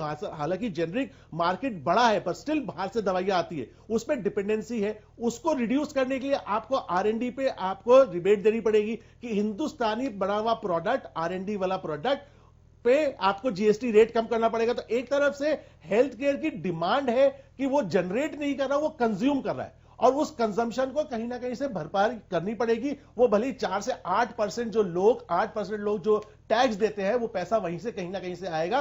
तभी हम आगे चल के आत्मनिर्भर भारत, आयुष्मान भारत जैसी स्कीम्स को सच्चाई का मुखौटा दे पाएंगे, सच्चाई की राह दिखा पाएंगे, और तभी लोगों का, आपका इन्वेस्टमेंट के साथ में एम्प्लॉयमेंट भी बढ़ेगा। आपको यह भी समझना जरूरी है कि फार्मा इंडस्ट्री आफ्टर जो इंफ्रास्ट्रक्चर कैपेबिलिटीज है, इंफ्रास्ट्रक्चर कंपनीज है, उसके बाद लार्जेस्ट एम्प्लॉयमेंट प्रोड्यूसर्स है, जो कि इंटेलेक्चुअल क्लास को एम्प्लॉयमेंट देती है, वेलफुली गेनफुली एम्प्लॉय करती है। तो आपको उसको भी सपोर्ट करना है। वो सपोर्ट कहीं ना कहीं से टैक्सेशन के माध्यम से आएगा, क्योंकि पिछले 70 साल में यह बात बिल्कुल सच है, ये 2014 से पहले की सरकारों ने बहुत ही कम काम हेल्थ सेक्टर पे किया है और हेल्थ को एक बेगाना छोड़ दिया है। तो इसलिए कोरोना वैक्सीन की तरह शायद हेल्थ केयर में भी इस बार वैक्सीन मिलेगी। एक सवाल मेरा आपसे ये रहेगा, लेकिन उससे पहले मैं जरूर यहाँ पर मोहित जी कोई रिएक्शन आपकी बात पर देना चाह रहे हैं। सवाल मेरा आपसे यही होगा कि एक लेमैन की लैंग्वेज में अगर मैं कहूँ हेल्थ सेक्टर के लिए, तो हर आम आदमी यही जानना चाहता है कि जो सरकारी अस्पतालों की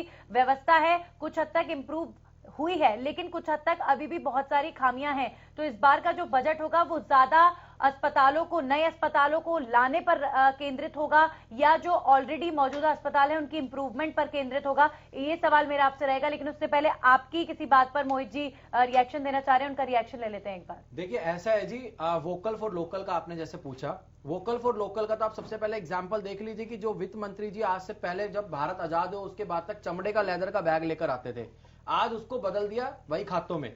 तो ये तो सबसे बड़ी बात है कि आज इंडियन इकोनॉमी को प्रमोट करने के लिए, इंडियन इकोनॉमी को बढ़ावा देने के लिए और वोकल फॉर लोकल पे जोर देने के लिए आज हमारे वित्त मंत्री जी ने सबसे महत्वपूर्ण कदम उठाया है कि चमड़े का बैग जो कभी अंग्रेज लोग यूज करते थे, इसको बजट को पेश करने के लिए आज उसको लाल बही खाते में चेंज कर दिया गया है। और ये लाल बही खाता आज हमारे देश की धरोहर है और ये धरोहर आज तक भी हमारे कारोबारी, आप चाहे रिलायंस का देख लीजिए जो दिवाली पे अपने बही खाते डालते हैं, जितने कॉर्पोरेट सेक्टर जो बड़े बड़े हैं वो आज भी अपने बही, चाहे कितना ही कंप्यूटराइज्ड डिजिटल अकाउंटिंग आ गया और फिर भी आज वो बही खातों के ऊपर बेस चलते हैं।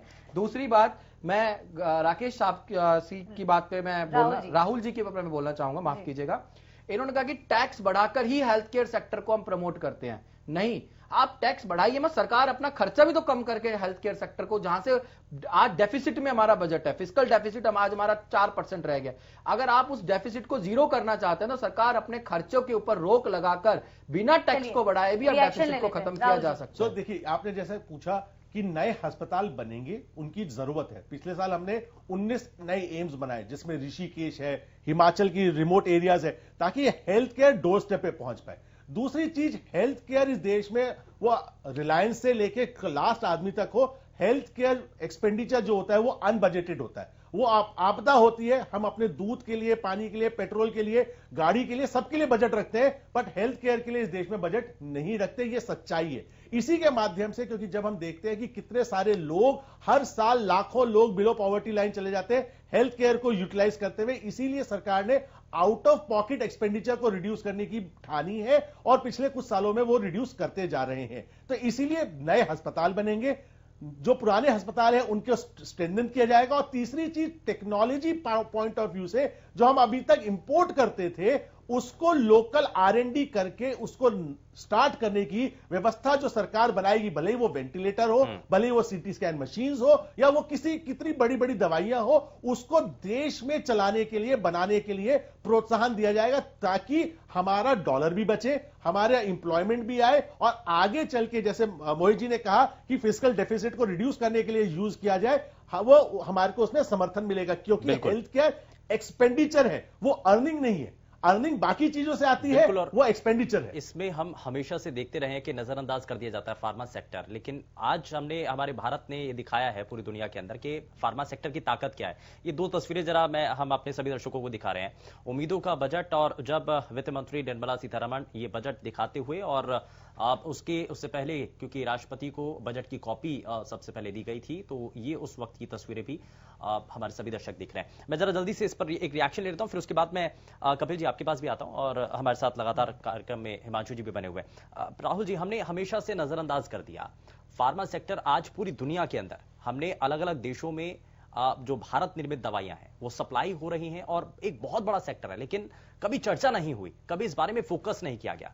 लेकिन इस बार के बजट में इसको सेंटर रखा जाएगा। मैं धन्यवाद देना चाहूंगा कोरोना काल का, जिसने फार्मा को सेंटर स्टेज आप पे लिया। पहले ऐसे शख्स हमें मिले हैं जिन्होंने कोरोना काल को धन्यवाद दिया है। क्योंकि हमारी डिपेंडेंसी बहुत साल तक फार्मा इंडस्ट्री की वॉइस थी कि हमारा 90% API जो हमारी दवाइयां बनाता है, रॉ मटेरियल, वो चाइना से आता है।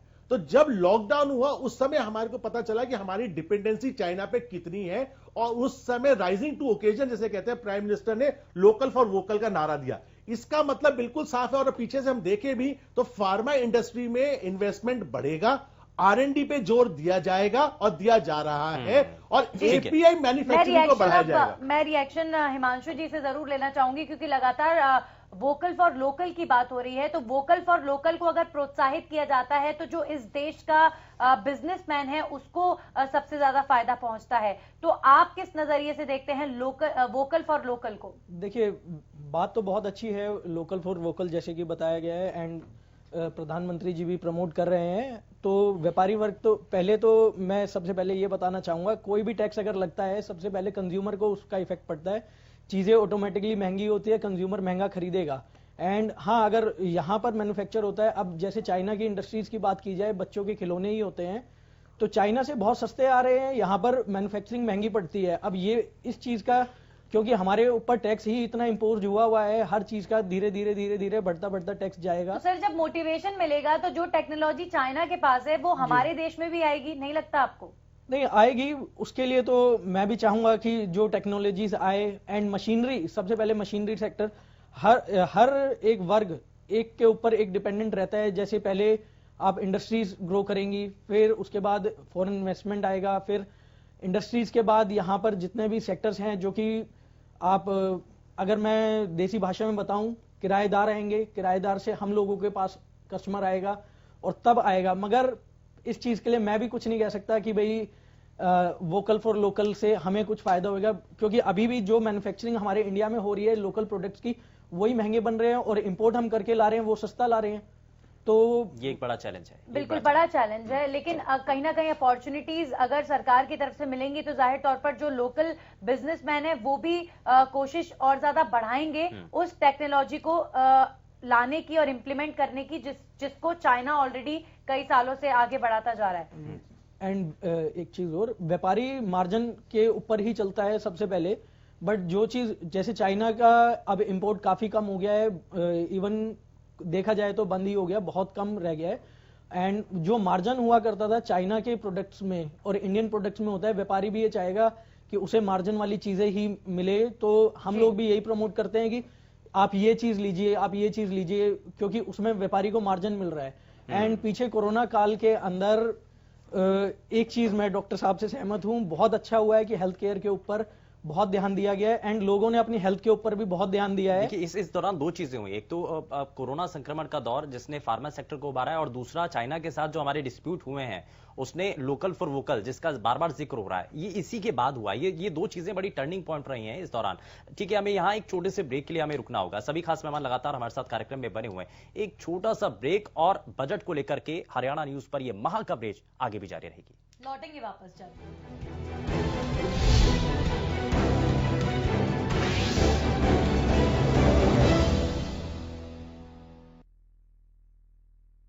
प्राचीन भारतीय और आधुनिक शिक्षा का ध्वजवाहक आवासीय संस्थान गुरुकुल तक्षशिला, जहां है प्राचीन गुरु शिष्य परंपरा, नवीनतम शिक्षण तकनीक, कंप्यूटर शिक्षा के साथ साथ हिंदी, संस्कृत और इंग्लिश स्पीकिंग पर विशेष ध्यान, अत्याधुनिक पूर्णतः सुरक्षित छात्रावास और शुद्ध सात्विक भोजन, बेहतर स्वास्थ्य के लिए ध्यान, योग, इंडोर और आउटडोर गेम, संस्कार, चरित्र और मानवीय मूल्यों के निर्माण के लिए नियमित हवन, यज्ञ, संध्या और आर्य विद्वानों का नियमित मार्गदर्शन, यही है जीवन का आधार। गुरुकुल तक्षशिला, कैथल करनाल हाईवे, अहमदपुर रसीना, कैथल, हरियाणा। खबरें वो जिनका है आपसे सीधा सरोकार, खबरें वो जो आपको सीधे जोड़ती हैं हमसे, खबरों की असली तस्वीर दिखाते हैं हम, क्योंकि आपकी आवाज उठाते हैं हम। देखिए हर रोज दोपहर 2:30 पर हल्ला बोल, सिर्फ हरियाणा न्यूज पर।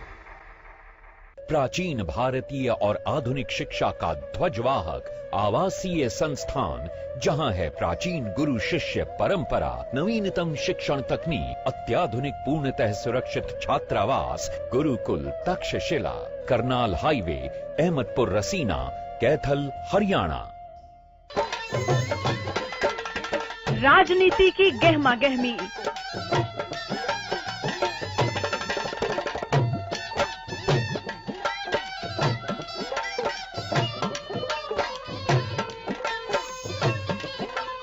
हाल चारों पासे के,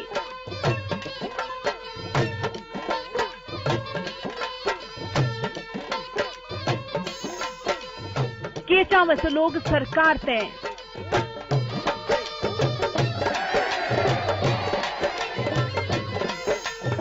किसाना के हाल,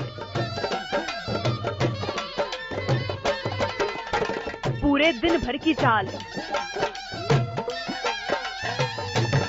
बतावेंगे चौगरदे के हरियाणा में सिर्फ आपके अपने चैनल हरियाणा न्यूज पे, सोमवार से शनिवार सांझ ने 6 बजे। खबरें वो जिनका है आपसे सीधा सरोकार। खबरें वो जो आपको सीधे जोड़ती हैं हमसे, खबरों की असली तस्वीर दिखाते हैं हम, क्योंकि आपकी आवाज उठाते हैं हम। देखिए हर रोज दोपहर 2:30 पर हल्ला बोल सिर्फ हरियाणा न्यूज पर। राजनीति की गहमा गहमी,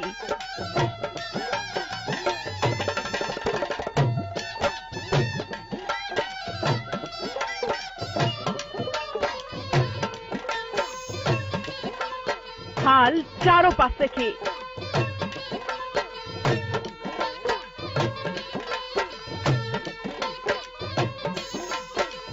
केचा में से लोग सरकार तय,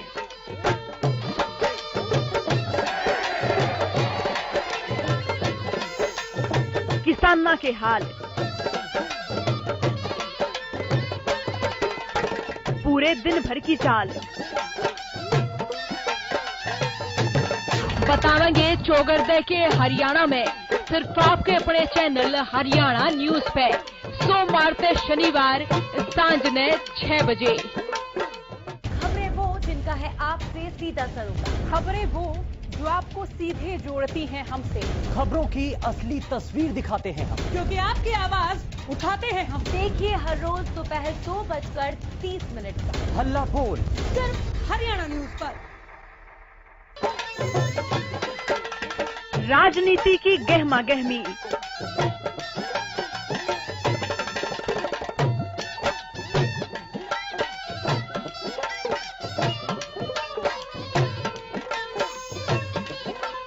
हाल चारों पासे के,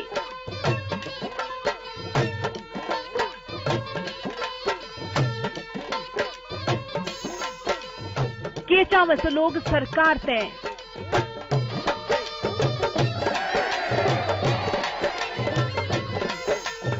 किसाना के हाल, पूरे दिन भर की चाल, बताएंगे चौगरदे के हरियाणा में सिर्फ आपके अपने चैनल हरियाणा न्यूज पे, सोमवार से शनिवार सांझ ने 6 बजे। खबरें वो जिनका है आपसे सीधा सरोकार। खबरें वो जो आपको सीधे जोड़ती हैं हमसे, खबरों की असली तस्वीर दिखाते हैं हम, क्योंकि आपकी आवाज उठाते हैं हम। देखिए हर रोज दोपहर 2:30 पर हल्ला बोल सिर्फ हरियाणा न्यूज पर।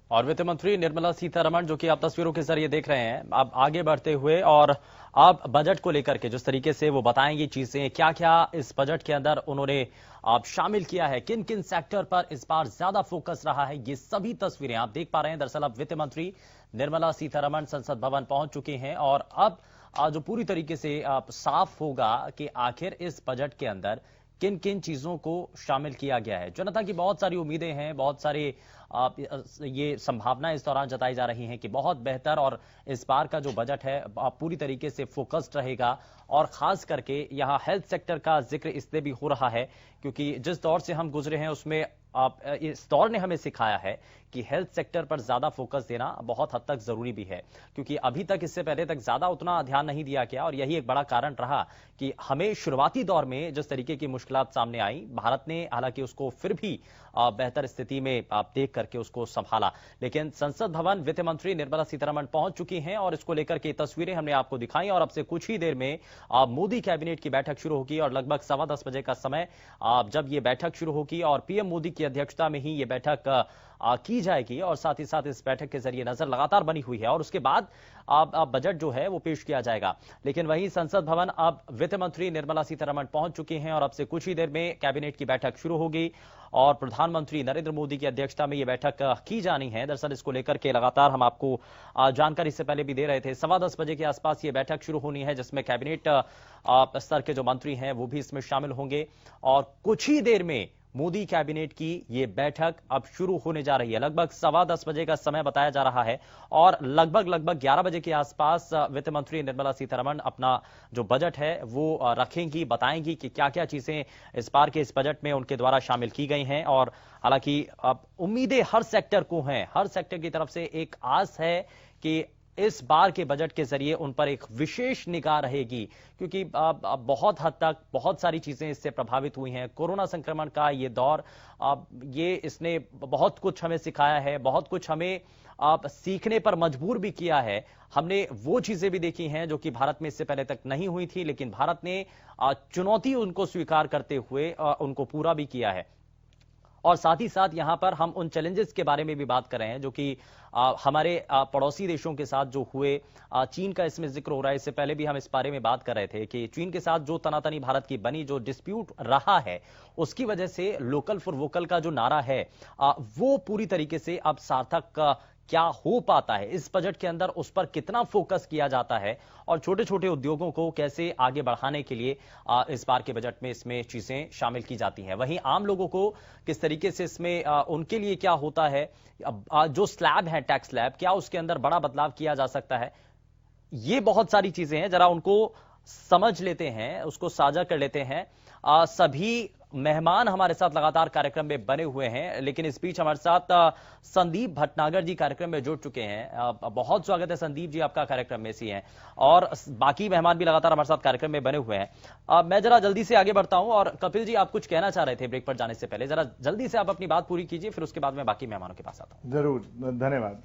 पहला मैं ये बोलना चाह रहा था कि कोरोना काल आने से जो लोगों, सब देशों ने जो अपनी डिपेंडेंसी बना रखी थी चाइना के ऊपर, वो समझ में आई है लोगों को। और इंडिया ने उस टाइम पे अपने आप को पोजीशन जो किया है, उस टाइम पे वो बोलते हैं मौका देके एक चौका मारने वाली बात, कि वहां पे कि इंडिया एक देश ऐसा है जहां पे आप अपना मैन्युफैक्चरिंग कर सकते हैं। और उस मैन्युफैक्चरिंग को करने के लिए, वोकल फॉर लोकल को करने के लिए, जैसे हमारे सहमित्र जी ने कहा कि इंडिया में तो क्या नाम है, इंपोर्ट इसलिए होता है क्योंकि यहाँ पे सस्ता कम है और वहां महंगा, यहाँ पे महंगा ज्यादा है, वहां सस्ता कम है।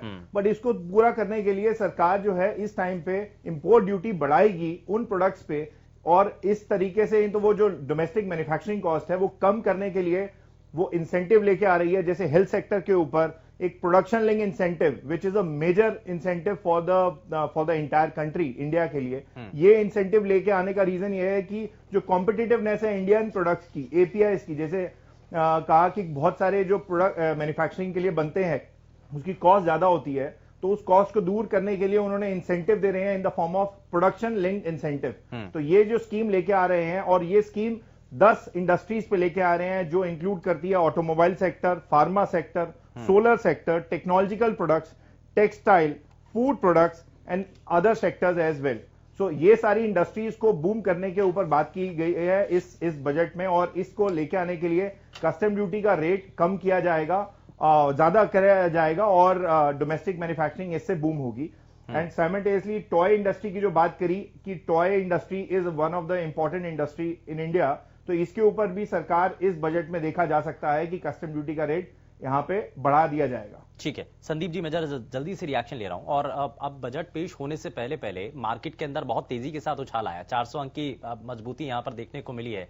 हम देख रहे थे कि जिस स्तर तक शेयर मार्केट पहुंचा हुआ है, हालांकि बीच में कुछ वहां पर गिरावट जरूर देखने को मिली थी, लेकिन आज बजट पेश होने से पहले यानी कि मार्केट को भी बहुत उम्मीदें हैं। जरूर। सबसे पहले बहुत बहुत धन्यवाद एसटीवी हरियाणा का मुझे यहाँ आमंत्रित करने के लिए। तो ज़रूर जो स्टॉक मार्केट की जो सिचुएशन है वो काफ़ी पॉजिटिव है, बिकॉज मार्केट एक्सपेक्ट कर रहा है कि बजट के अंदर बहुत कुछ मिलेगा। जैसे कि फाइनेंस मिनिस्टर ने बोला कि ऐसा बजट पिछले 100 सालों में कभी नहीं आया होगा, तो इस वजह से स्टॉक मार्केट काफ़ी बूम पर है। हालांकि पीछे थोड़ी गिरावट देखी गई थी, बट उसका कारण ये था कि कुछ चीज़ें पहले से ही मार्केट ने डिस्काउंट कर ली, लेकिन अब वो सिचुएशन है कि जिसमें कि मार्केट काफी ऊपर जाएगा।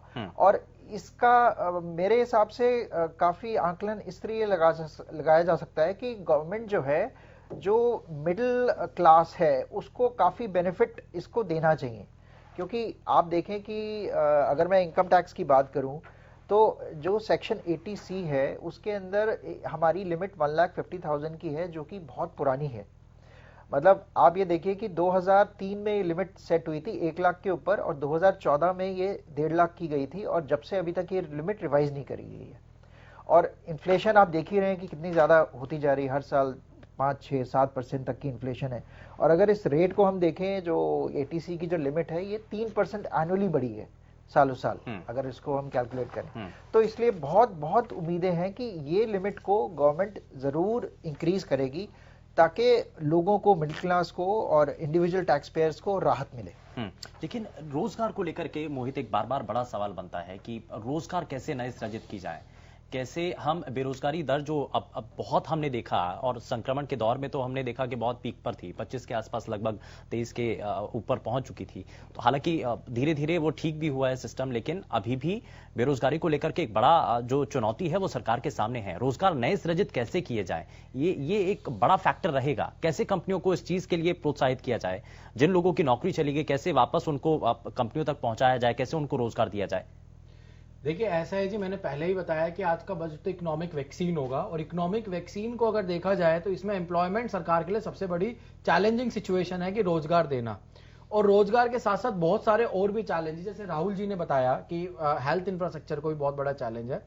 बात आती है रोजगार के ऊपर, तो रोजगार के लिए सरकार को कहीं ना कहीं कोई ना कोई नीतियां लेकर आनी पड़ेंगी। जैसे मैं आपको बताता हूं, 2015 के बजट में एक बार नीति लेकर आई थी सरकार कि अगर आप अपने कॉर्पोरेट सेक्टर में आप इतने % हर साल लोग हायर करते हैं, तो हम जितने लोग हायर करते हैं उसका % आपको डिडक्शन, आपको सैलरी या वेजेस के रूप में हम आपको आपके इनकम टैक्स रिटर्न भरते वक्त देंगे।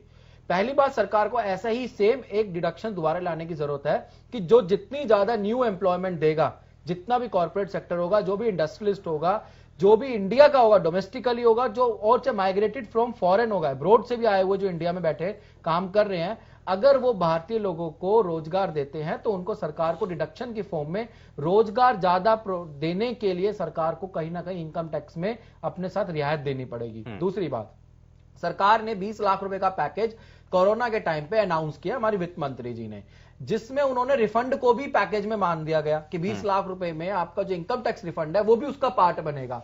मुझे ये बताइए, अगर मैं कमाता हूं और मेरा टीडीएस कटता है और मेरी एग्जम्पशन लिमिट से कम की इनकम है, तो मैं तो रिफंड का हकदार हूं, वो मेरे लिए पैकेज कैसे हुआ? ये तो मेरा हक है कि सरकार से जो मेरा टीडीएस कटा है वो मैं पैसा लूं अपना। तो दूसरी बात है, रोजगार को आगे प्रमोट करने के लिए सरकार को ये होना चाहिए कि कोई ना कोई डिडक्शंस इनकम टैक्स में लेकर आए कॉर्पोरेट सेक्टर के लिए, इंडस्ट्रियलिस्ट के लिए, ताकि वो उस डिडक्शन को लेने के लिए ज्यादा से ज्यादा लोगों को रोजगार दें। दूसरी बात, आपने यूएसए में देखा, यूएसए ने स्कीम लेकर आया फरलो लोन। उसमें क्या था, अगर आपने बैंक से लोन ले रखा है और बैंक का जो इंटरेस्ट है वो आपका वेव हो जाएगा, वो खत्म हो जाएगा अगर आप अपने यहां पर एम्प्लॉयमेंट देते हैं, अपने यहां पर रोजगार देते हैं। तो आज सरकार को भी ये करना चाहिए कि बैंक का इंटरेस्ट का लोन को रिड्यूस करके फरलो, जो यूएसए सरकार ने अपने यहां पर इंप्लीमेंट किया कोरोना टाइम के पीरियड पे, वो भी सरकार को ऐसी कोई ना कोई स्कीम लेकर आनी चाहिए कि एक तरफ से कारोबारी, इंडस्ट्रियलिस्ट, बिजनेसमैन के ऊपर ब्याज दर को कम करके रोजगार की तरफ प्रमोट करने के लिए उसको बढ़ावा देना चाहिए। जो उस दौर में राहत पैकेज के तौर पर जो प्रधानमंत्री के द्वारा जिसका जिक्र किया गया, उससे कोई, हालांकि जो बिजनेसमैन हैं वो इस बात से नाखुश नजर आ रहे हैं। वो कह रहे हैं कि ऊपर तो कर दिया जाता है, लेकिन ग्राउंड जीरो पर हम तक तो कुछ नहीं पहुंचा ना। देखिए यही तो सबसे बड़ी चैलेंजिंग है कि हम पेपर पे काम होकर रह जाता है। जैसा कभी राजीव गांधी जी ने कहा था कि जो ₹1 रुपया दिल्ली से चलता है वो गांव तक पहुंचते पहुंचते 25 पैसा रह जाता है। वो ही स्कीम है कि जो स्कीम बोलने की कुछ और होती है और इंप्लीमेंटेशन के टाइम पे कुछ और होती है।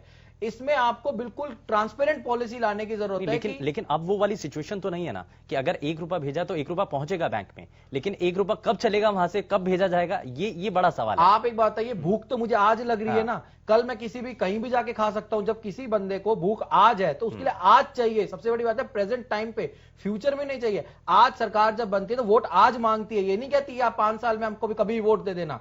जब वो अपना वोटिंग सिस्टम, डेमोक्रेसी हमारी इंडिया को मेंटेन करके आगे अपने खुद की सीट को रिजर्व करने के लिए प्रमोट करते हैं, तो ये भी चाहिए कि जो इनकम टैक्स पेयर है, जो कारोबारी है, जो बिजनेसमैन है, जो इंडस्ट्रियलिस्ट है, उसको on the real time basis पे उसकी सारी सहूलियतें दी जाए। जब हम इतने डिजिटल को प्रमोट करें, आज तो हमारा बजट भी पेपरलेस है, ये सबसे बड़ी बात है कि डिजिटल इकोनॉमी को प्रमोट किया गया है, कोरोना वैक्सीन, कोरोना को ध्यान में रखते हुए किया गया है। तो क्यों ना हम उन डिजिटल जो सरकार की स्कीम्स है, सरकार के प्रोग्राम्स हैं, उनको भी हम डिजिटल करते हुए सेंट्रली कनेक्ट करें, बजाय डिसेंट्रलाइजेशन करते हुए, बजाय बाबू और अफसरों के चक्कर लगाने के। सरकार उनके ऊपर खुद मॉनिटरिंग रखे, खुद अकाउंटेबिलिटी रखे और खुद ही आंसरेबिलिटी रखे कि जैसे सरकार ने कहा था कि पिछले बजट में कहा था कि अगर कोई चैरिटेबल ट्रस्ट है उसको डिडक्शन उसका कमिश्नर नहीं देता है जिस भी एरिया में है, तो वो सही 6 महीने बाद वो अपने आप डीम्ड मान लिया जाएगा कि आप चैरिटेबल ट्रस्ट बन गए।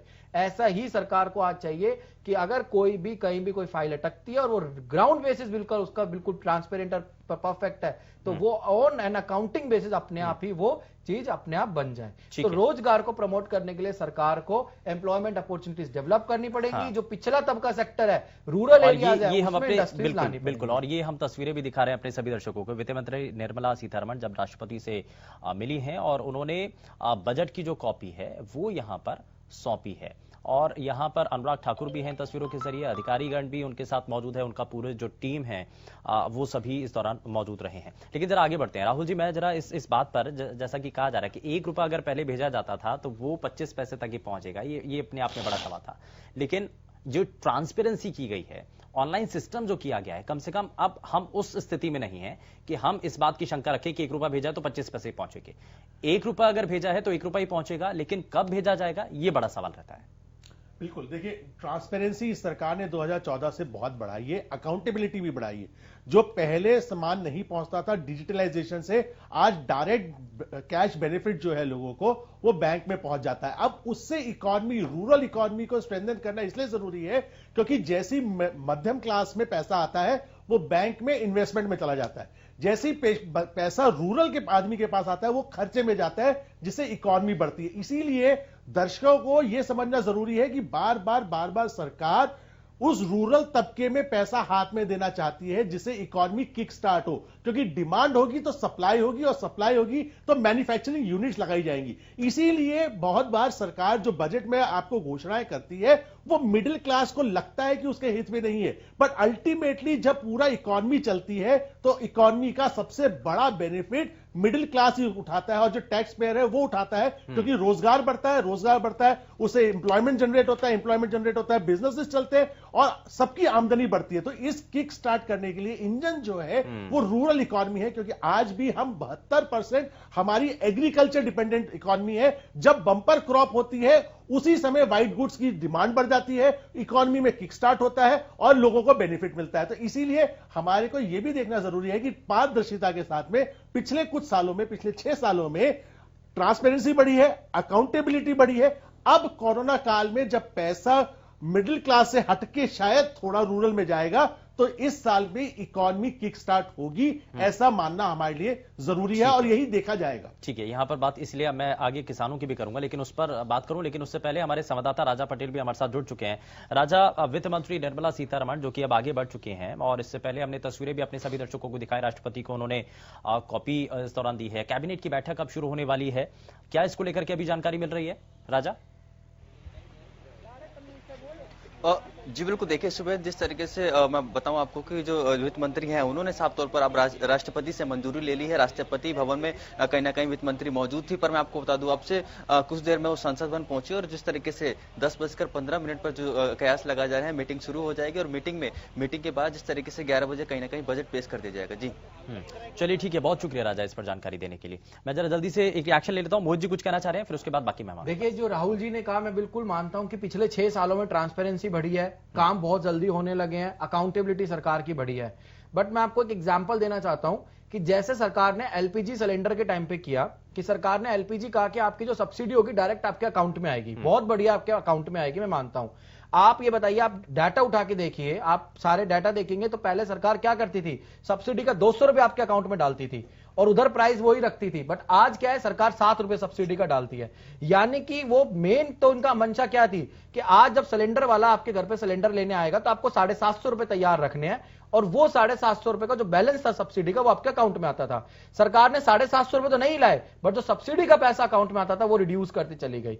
यानी कि ये कहीं ना कहीं ये एक मिडिल मैन के ऊपर और एक गरीब तबके के ऊपर एक मार थी जो उन सरकार ने सब्सिडी के फॉर्म में बैंक से दी। मैं मानता हूं बिल्कुल अकाउंटेबिलिटी बिल्कुल ठीक है, ट्रांसपेरेंट है, बट कहीं ना कहीं जो उसका हक के पैसा था सब्सिडी का वो कम किया। दूसरी बात, इसमें लिमिटेशंस भी होती हैं। सब्सिडी जब भी होती है तो वो देश पे आर्थिक बर्डन होता है। देखिए 2014 से मोदी जी ने एक बात पक्की करी है कि अगर वो अगले 10-15 साल रहते हैं तो ये इकोनॉमी जो सब्सिडाइज चीजें हैं उसको कम करने का जो उनका नेतृत्व है वो बहुत ही सराहनीय है। क्योंकि जितनी बार हम सब्सिडी देते हैं, वो हम पेट्रोलियम में दे, भले ही हम वो कृषि में दे या किसी चीज में भी दे, वो कहीं ना कहीं टैक्स पेयर से मनी जाता है। क्योंकि हर बार सरकारें जब आती हैं वो कृषि के क्षेत्र में 2000 करोड़ 5000 करोड़ के लोन को माफ करती है। उसका डायरेक्ट बेनिफिट, उसका डायरेक्ट प्रॉब्लम इकोनॉमी और मिडिल क्लास में पड़ती है जो अच्छी इंफ्रास्ट्रक्चर चाहता है। आप और मैं जैसे लोग जो इंफ्रास्ट्रक्चर अच्छा चाहते हैं, अपनी चीजें, इलेक्ट्रिसिटी 24 घंटे चाहते हैं,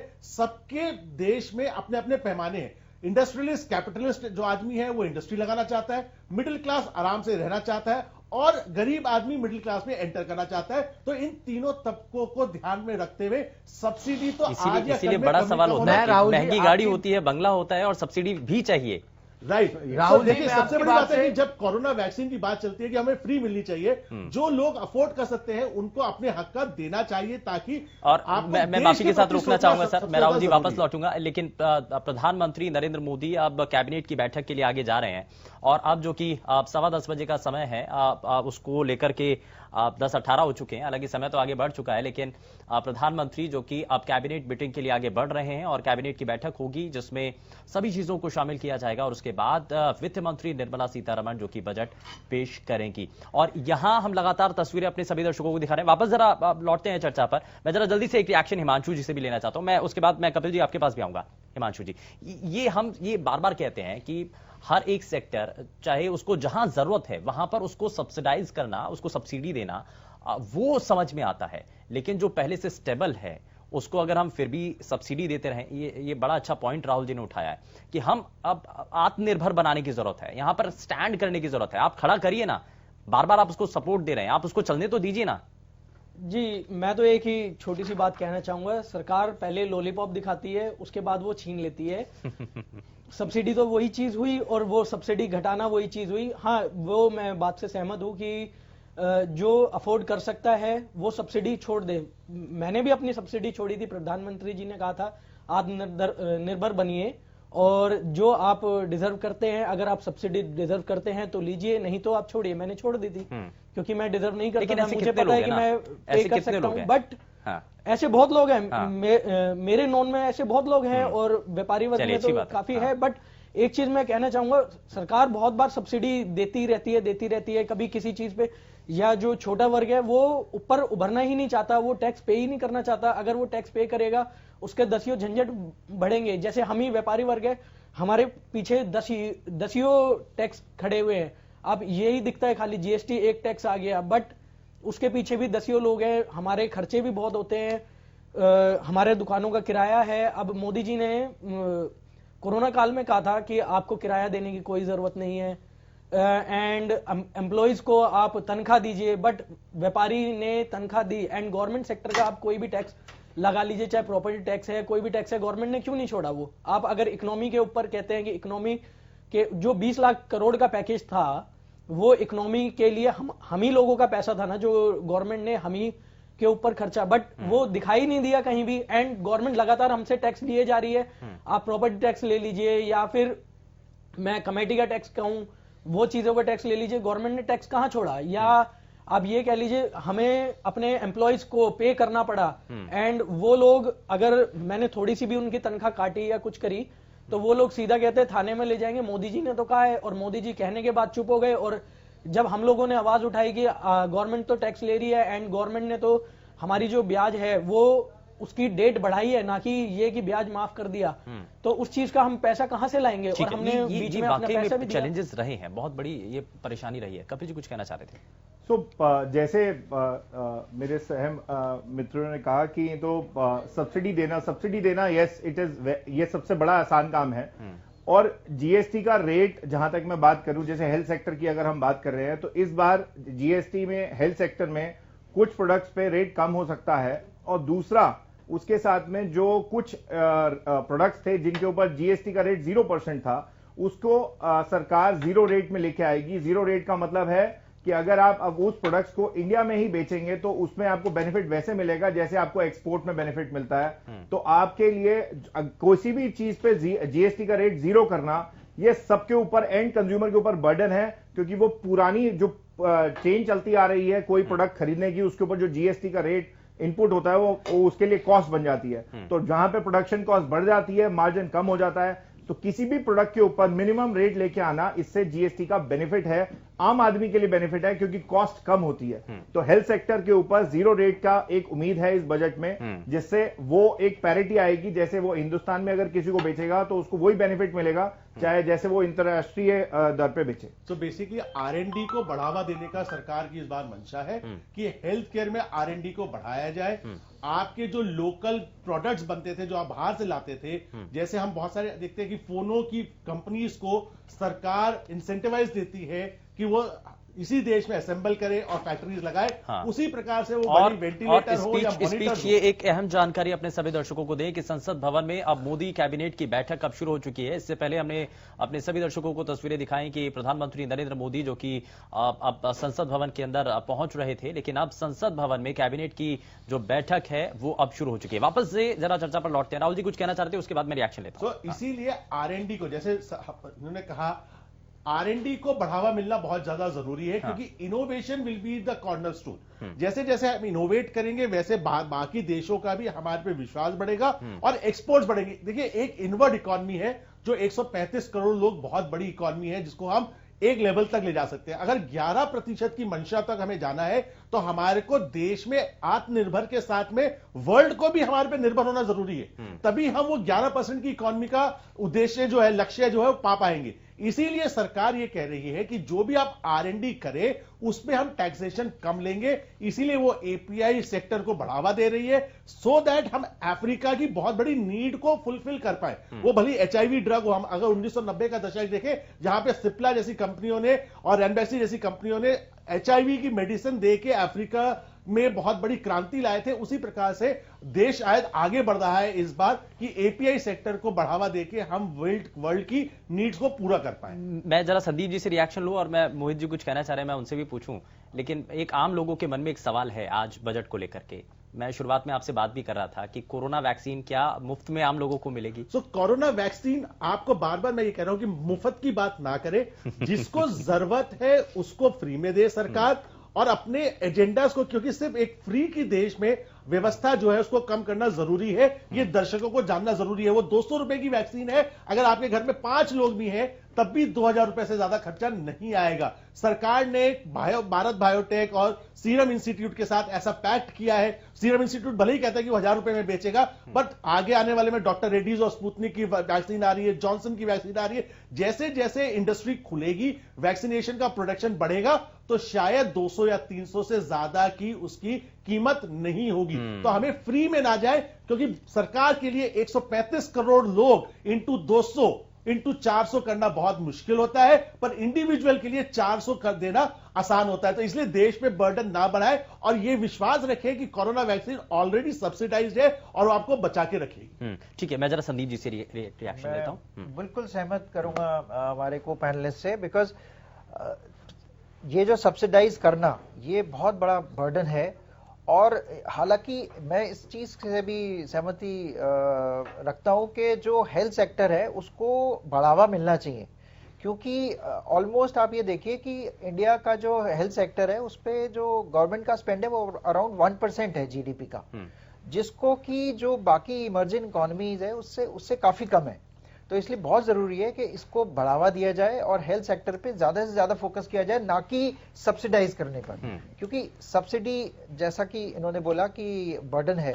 अच्छा, दूसरा मैं एक चीज और जो जीएसटी पे बात हो रही थी, जीएसटी के रेट्स वाकई में जो है ठीक है, जीरो जीएसटी का तो कोई लॉजिक नहीं है, बट यहाँ पर एक पॉइंट बड़ा जरूरी है कि जो हमारे यहाँ जो है लगभग 7 रेट्स हैं गुड्स के ऊपर और 5 रेट्स हैं लगभग सर्विसेज के ऊपर।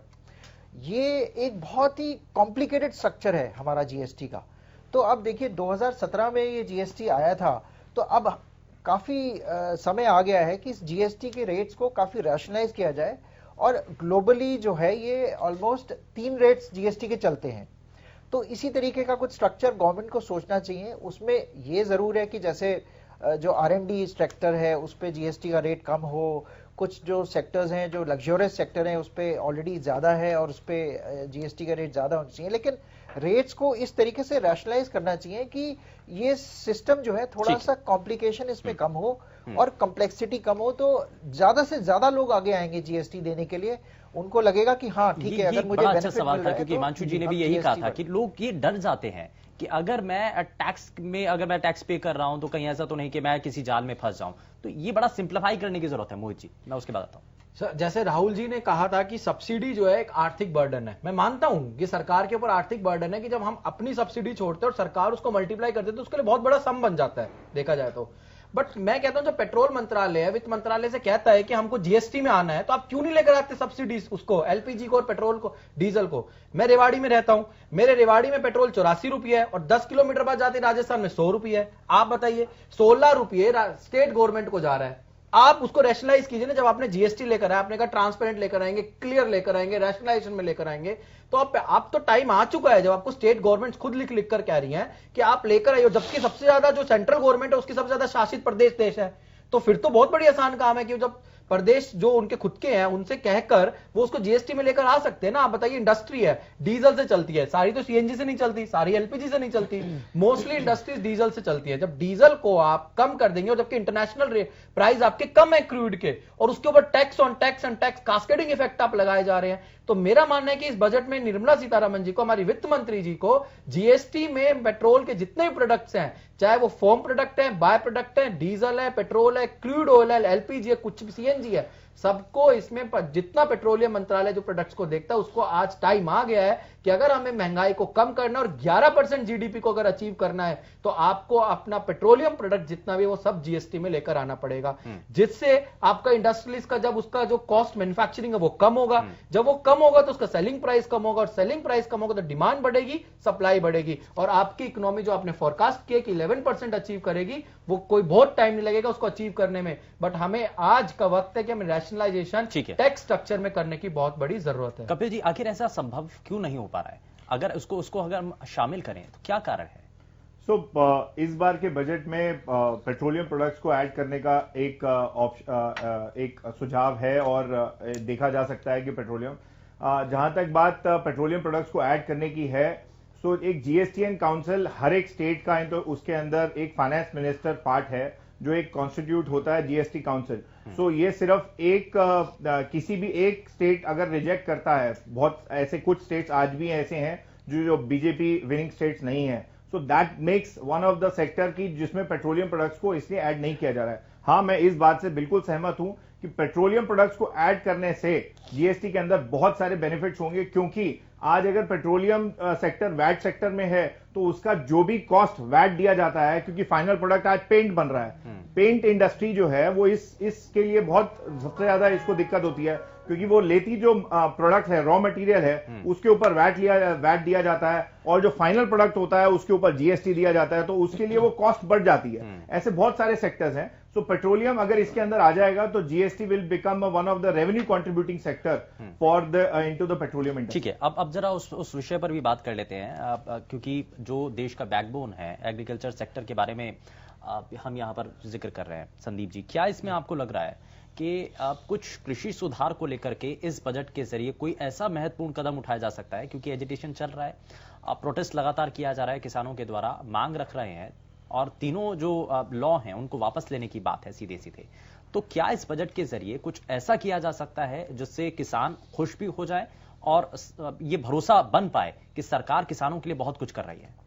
नहीं, डेफिनेटली बजट एक बहुत अच्छा माध्यम है जिससे कि इन चीज़ों को एड्रेस किया जा सकता है, लेकिन मुझे थोड़ा सा यहाँ पे संशय है कि फार्म लॉस को लेके इसमें कुछ संशोधन होगा।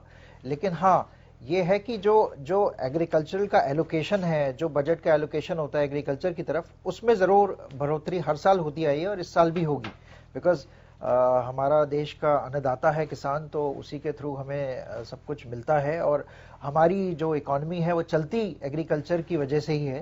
तो इसमें ज़रूर कुछ ना कुछ गवर्नमेंट ज़रूर लेके आएगी जिससे कि ज़्यादा बढ़ावा मिले एग्रीकल्चर। मोहित क्या कह रहे हैं? सर देखिए, ऐसा है कि इसके दो एस्पेक्ट हैं। पहला एस्पेक्ट है कि जो एजुटेशन चल रहा है उसका बजट से कोई लेना देना नहीं है। पहली बात, वो एजुटेशन चल रहा है, वो अपने हक की लड़ाई मांग रहे हैं, वो एक लो ड्राफ्टिंग का है। दूसरी बात, जब बजट के एस्पेक्ट पे जब हम आते हैं तो मुझे लगता है कि सरकार हो सकता है किसानों को लुभाने के लिए, किसानों को और ज्यादा मजबूत करने के लिए, अपना इंफ्रास्ट्रक्चर और ज्यादा मजबूत करने के लिए सरकार एग्रीकल्चर पे कुछ फोकस कर सकती है। बट हम इतनी एक्सपेक्टेशन नहीं रख सकते कि एग्रीकल्चर सेक्टर को ज्यादा तवज्जो दी जाए। आज मांग है कि हेल्थ सेक्टर को सबसे ज्यादा तवज्जो दी जाए। जैसे मैं राहुल जी के साथ बिल्कुल एग्री करता हूं, एग्रीकल्चर सेक्टर जो है उसमें आप सारी चीजों के इंसेंटिव्स लेकर आ चुके हैं। मैं एक चीज मैं जोड़ना चाह रहा हूं कि इस देश में जब कोरोना संक्रमण का दौर रहा तो यही एक ऐसा सेक्टर था जिसने पूरे देश की इकोनॉमी को बनाए रखा है। बिल्कुल बिल्कुल, मैं इस बात को मानता हूं कि हेल्थ सेक्टर, देखो ये वास्तव में जो जितने भी को पैनलिस्ट हैं सबने बिल्कुल सही बात कही कि जब कोरोना हुआ, देखिए वो एक महामारी थी जो अनप्रिडिक्टेबल थी, जिसको हम नहीं सोच सकते कि कभी ऐसा हो सकता था।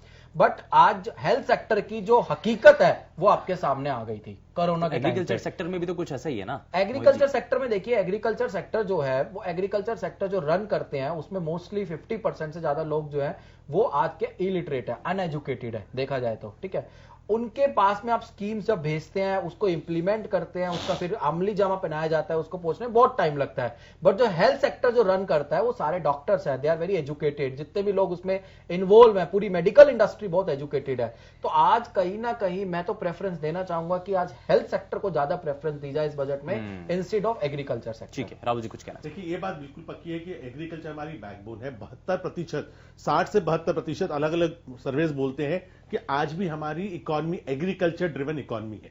सरकार पिछले 20 सालों से वेरियस सरकारें कोशिश कर रही हैं कि हम इस फिगर को 40% तक ला पाए और मैन्युफैक्चरिंग एरिया में अपनी सांठगांठ बढ़ा के अपनी प्रभुत्ता को आगे बढ़ा पाए। तो एक तरफ हमें एग्रीकल्चर की इकोनॉमी से हटके मैन्युफैक्चरिंग की इकोनॉमी तक जाना है, क्योंकि वही आगे देश को ले जा पाएगी और विदेशों में चीजों को हमारे को बढ़ा पाएगी।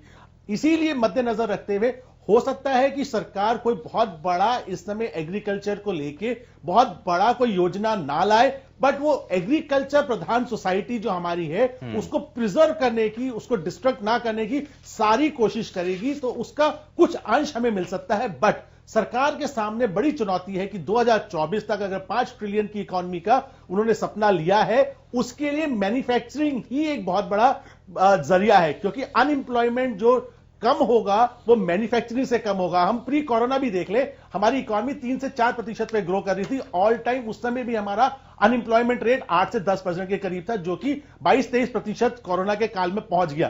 तो हम मार्च फरवरी 2020 में भी हमारी मैन्युफैक्चरिंग कैपेसिटी उतनी नहीं थी, हम चाइना से पिछड़ते जा रहे थे। तो हमारे को यह भी ध्यान रखना है कि अगर हमारे को एक तरफ हमारे जो किसान बंधु हैं उनको उनका फ्यूचर सिक्योर करना है, बट उनकी जो नई पीढ़ी है उनको नया रोजगार देके उनकी जो डिपेंडेंसी एग्रीकल्चर पे है वो भी कम करनी है, क्योंकि जमीन नहीं बढ़ रही, जमीन से पैदावार नहीं बढ़ रही और उसमें खाने वाले लोग बहुत सारे बढ़ते जा रहे हैं। ये देश को समझना सबसे ज्यादा आवश्यक है। ये अपॉर्चुनिटी भी हो सकती है, क्योंकि पूरी दुनिया के अंदर, क्योंकि एग्रीकल्चर लैंड उतनी नहीं है, भारत के पास कम से कम ये चीजें हैं, तो हम इसको यूटिलाइज भी कर सकते हैं। सर, आज की तारीख में हम चीनी में सरप्लस है, हम राइस में सरप्लस है, हम व्हीट में सरप्लस है।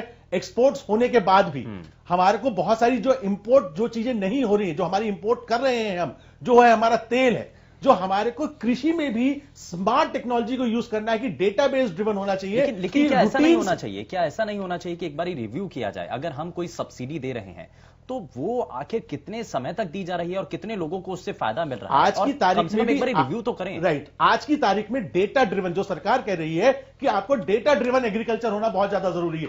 हम कन्वेंशनल तरीके से गन्ना, गन्ना, राइस और व्हीट नहीं उगा सकते क्योंकि वो देश में सरप्लस है। एक तरफ भुखमरी है, दूसरी तरफ हमारे खाद्यान्न, हमारे जो वेयर हाउसेज है वो भरे पड़े इन चीजों से। तो किसान को भी अब स्मार्ट टेक्नोलॉजी को यूज करना आवश्यक पड़ेगा, तभी देश में जो इंपोर्ट हो रहा है, जिसमें तेल बहुत बड़ी चीज है, जो हमारा एडिबल ऑयल है जो हम मंगवा रहे हैं, जिसमें सोयाबीन है और बाकी चीजें हैं, उसको कम करने के लिए हमको वो क्रॉप्स उगानी पड़ेंगी। तो smart structuring of agriculture sector is also required. इसीलिए सरकार शायद जो अपने बजट में लाएगी वो वित्तीय मदद ना हो, बट अपनी पॉलिसी के माध्यम से उनको जो ट्रेडिशनल क्रॉप्स है उसको हटा के दूसरी क्रॉप्स में ले जाने के लिए, जिसमें देश को जरूरत है, शायद उसकी तरफ प्रेरित करेगी। लेकिन हिमांशु जी, मैं इसमें ये जो प्राइवेट सेक्टर है हमारे देश के और जो बड़ी बड़ी कंपनियां हैं, क्या उनके लिए भी एक नए अवसर हैं कि वो एग्रीकल्चर सेक्टर के अंदर, चाहे वेयर हाउस हो, चाहे और तमाम जो दूसरे विकल्प हैं, उसके अंदर एंटर करके हमारे देश में अब आत्मनिर्भर भारत की हम बात कर रहे हैं, लोकल फॉर वोकल की बात कर रहे हैं, तो उसको क्यों ना बढ़ावा दिया जाए, उसके अंदर हम आ जाएं? देखिए, अगर ये कहा जाए कि बड़े सेक्टर से अगर किसी भी एक छोटे सेक्टर में घुसते हैं, आप कृषि में ही मान लीजिए, अगर बड़ा सेक्टर घुस जाता है तो नीचे का तबका जो कि छोटे व्यापारी होते हैं, सबसे पहले व्यापारियों के लिए ही बात करूंगा, या जैसे मंडी में आड़ती होते हैं उन पे इफेक्ट पड़ता है, वो सबसे पहले वो खत्म होते हैं अगर कोई भी बड़ा निवेश बढ़ता है। तो जैसे कि रिलायंस आया था, रिलायंस सब्जी मंडी के अंदर घुस गया था, तो उन्होंने इतना सस्ता, कोई भी आप सब्जी शुरू में जब रिलायंस आया था अपना प्रमोट करने के लिए नीचे सेक्टर को खत्म कर दिया था। एक जो ये हमारा फार्मा सेक्टर है या फार्मर्स है, इनको ये डर लग रहा है कि हमें, या यूं कहते हैं कि जितने भी मंडी के आड़ती हैं, बड़े बड़े आड़ती हैं, ऐसा तो आज भी चल रहा है ना हिमांशु जी, की अलग अलग प्राइवेट प्लेयर्स हैं जो सब्जियां घर तक डिलीवर कर रहे हैं, कृषि पे ही डिपेंडेंट है, उनको इनोवेटिव तरीके से गेनफुली इंप्लॉय करना पड़ेगा। अभी तक जो मिडिल मैन, ना फार्मर को ना कॉमन आदमी को मदद नहीं कर पा रहा, उस सेक्टर को तोड़ने के लिए शायद सरकार प्रयास कर रही है, और वही हमें बजट में दिखेगा, जिसे स्मार्ट एग्रीकल्चर इंसेंटिव्स कहते हैं। शायद वो उस बात की बात कुछ ना कुछ हो जाएगी आज। और हमने देखा भी है, ऐसा तो नहीं कि मंडियां बंद हो गई हैं या फिर अब जो हम खुले तौर पर जो सब्जियां लेते हैं वो बंद हो गई हैं। प्राइवेट प्लेयर काम कर रहे हैं, लेकिन जो खुले तौर पर सब्जियां बिक रही हैं, मंडियां जो चल रही हैं, वो तो आज भी चल रही हैं। वो चल रही हैं, आपकी बात ठीक है, बट कोई भी नया प्राइवेट प्लेयर मार्केट में आता है तो वो सबसे पहले नीचे के व्यापारी वर्ग को ही खत्म करने की सोचता है, क्योंकि जो भी एज अ मिडिल क्लास भी सीधा वो सोचता है कि बड़े प्लेयर्स पे क्यों जाए, हम तो छोटे छोटे पे जाएंगे, वो मार्जिन कम रखते हैं, बट ये एकदम मार्जिन गिरा देते हैं। सबसे पहले जैसे आप अमेजोन का ही देख लीजिए, अमेजोन आता है अपने को लॉस में डाल के एक बार खून मुंह लगा देता है लोगों के, जैसे हम जैसे लोग हैं। अमेजोन क्या करेगा कि मार्केट से सामान उठा लेगा पहले और खुद पहले लॉस में बेचेगा। जब आदमी को आदत पड़ जाएगी अमेजोन की, फिर उसकी तरफ भागेगा।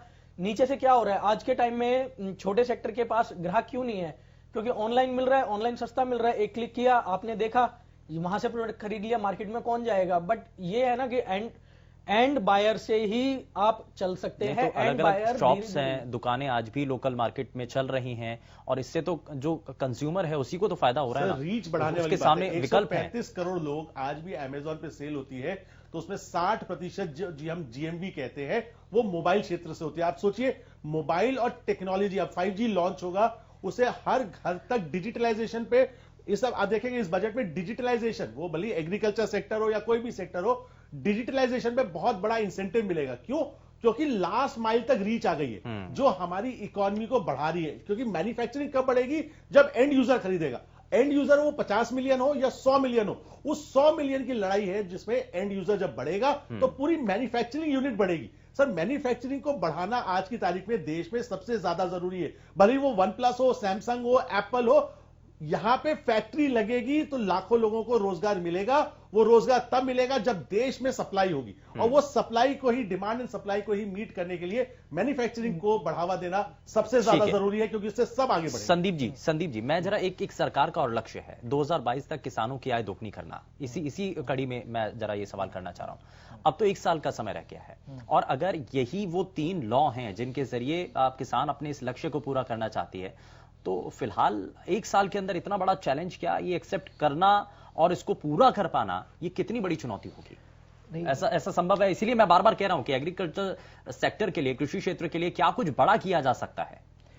नहीं, डेफिनेटली इसमें गवर्नमेंट की जो मंशा है वो यही है, जैसे कि अभी बात हो रही थी कि फार्म लॉज है, फार्म लॉज को के ऊपर क्या डिस्कशन होगा। तो फार्म लॉज में जैसे कि जो कहा जा रहा है, नॉर्मली ये कहा जा रहा है कि मिडिलमैन को एलिमिनेट किया जाएगा। तो मिडिलमैन अगर बीच में से एलिमिनेट हो जाएंगे, क्योंकि ज्यादातर का जो प्रॉफिट है वो फार्म के जो मिडिलमैन होते हैं उनके पास चला जाता है, जैसा कि अभी हमारे को पैनलिस्ट ने भी बताया। तो उसके अंदर अगर मिडिलमैन एलिमिनेट हो जाएगा तो फिर जो जितना भी प्रॉफिट होना है वो किसान के पास आएगा। तो उससे ये जो जनरल डिस्कशन के बाद यही चीजें निकल के आ रही हैं कि ये फार्म लॉज उस तरीके से बेनिफिट करेंगे, और वही गवर्नमेंट का शायद ये मंशा रही है कि इसको इस डायरेक्शन में लेके दिया जाए ताकि इनकी फार्मर्स की इनकम बढ़े। और दूसरा जो टेक्नोलॉजी एडवांसमेंट है वो बड़ा जरूरी है। अगर वो होता है तो फार्मर्स, जो किसान भाई हैं हमारे, वो इस तरीके से अपनी खेती बाड़ी करें और उससे उनकी जो उपजाऊ है वो बहुत ज्यादा हो। तो एक तो वो है, और दूसरा जो नए नए टाइप के जो खाद्य पदार्थ हैं वो बनाएं जिसकी की देश को जरूरत है। जैसे जो सरप्लस चीजें हैं, अगर वो सरप्लस हैं, अगर आप यहाँ मार्केट में नहीं बेचेंगे, आप उसको एक्सपोर्ट करेंगे, तो एक्सपोर्ट के अंदर भी उसकी रेट्स धीरे धीरे ग्रेजुअली नीचे ही आएंगे, वो बढ़ेंगे नहीं, क्योंकि वो सरप्लस है। तो इसलिए जो चीज की जरूरत है उसको हम पैदावार बढ़ाएं, और इन दो चीजों से मुझे लगता है कि किसानों की जो आय है, देखिए, और जिस बारे में हम चर्चा कर रहे हैं उसी को लेकर के राहुल गांधी की तरफ से ट्वीट भी किया गया। राहुल गांधी ने ट्वीट कर कहा है कि जो एग्रीकल्चर सेक्टर है उस पर ज्यादा फोकस किया जाना चाहिए, और साथ ही साथ राहुल गांधी की तरफ से जो ट्वीट किया गया उसमें यह कहा गया कि हाल फिलहाल में जो जैसा कि चाइना के साथ हमारा डिस्प्यूट चल रहा है, तो ऐसे में जो हमारा डिफेंस सेक्टर है उस पर भी हमें बहुत हद तक नजर बना करके रखनी चाहिए। तो ये लगातार हम अपने सभी दर्शकों को दिखा रहे हैं कि बजट पर राहुल गांधी की तरफ से जो ट्वीट किया गया, दरअसल राहुल गांधी ने कहा कि बजट किसानों के लिए होना चाहिए, सेंटर्ड यहां पर किसान होने चाहिए, उनके इर्द गिर्द ये पूरा बजट होना चाहिए। स्वास्थ्य सेवाओं का जो बजट है उसमें इन चीजों को बेहतर किया जाना चाहिए, किसानों को राहत मिले, रोजगार बढ़े, ऐसा बजट आज देश की जनता चाहती है। रक्षा क्षेत्र का भी बजट बढ़ाया जाए, इस बारे में भी राहुल गांधी ने इस दौरान अपने ट्वीट के जरिए कहा है। मोहित जी कुछ कहना चाह रहे हैं? मैं ये कहना चाहता हूं कि जब सरकार ने कहा कि 2022 तक हम आय दुगनी कर देंगे, और एक बार जब किसानों के साथ मीटिंग करते हैं तो कहते हैं कि हमें 2 साल के लिए इस लॉ को डेफर कर देते हैं कि 2 साल तक ये लॉ नहीं लगाएंगे कानून, और बाद में हम लगाएंगे। तो 2022 तक आप इस कानून के बिना कैसे करेंगे, पहली बात। और अगर आप इस कानून से करेंगे तो आप बताइए कि हम ऐसे कर सकते हैं इसे आय दुगनी। जब आप मिडिल मैन को बीच में से हटा देंगे, ठीक है, फार्मर्स का प्रॉफिट होगा, फार्मर को फायदा मिलेगा, बट वो मिडिल मैन तो बेरोजगार हो जाएगा। जब मिडिलमैन बेरोजगार हो जाएगा, जैसे आज 23% बेरोजगारी दर है, तो वो और बढ़ जाएगी कहीं ना कहीं। ठीक है, मैं इस पर हम जरा वापस आते हैं, लेकिन कैबिनेट की बैठक जो कि शुरू हुई थी इससे पहले तक, अब वो बैठक खत्म हो चुकी है। प्रधानमंत्री नरेंद्र मोदी की अध्यक्षता में बैठक चल रही थी और अब ये बैठक खत्म हो चुकी है। जाहिर तौर पर अब इसके बाद जो कि वित्त मंत्री निर्मला सीतारमण संसद के भीतर अब वो अपना बजट पढ़ेंगी। इसके बाद लगभग 11 बजे का समय है जब ये बजट का जो पूरा कार्यक्रम है वो होगा, और अब से थोड़ी देर में आम बजट पेश किया जाएगा। वित्त मंत्री निर्मला सीतारमण ये बजट पढ़ेगी, और इस बार क्योंकि एक महत्वपूर्ण और खास चीज के तकनीकी रूप से और डिजिटल इंडिया का जब नारा दिया जाता है तो इस दौरान एक टैब के जरिए ये पूरा बजट इस दौरान पढ़ा जाएगा। कोई पेपर नहीं, पेपरलेस ये पूरा सिस्टम इस बार इसमें सेट किया गया है, इस बार तैयार किया गया है, और ये जो डिजिटल इंडिया का नारा है इसको सार्थक करते हुए यहां पर इस बार का बजट। मोहित जी कुछ कहना चाह रहे थे?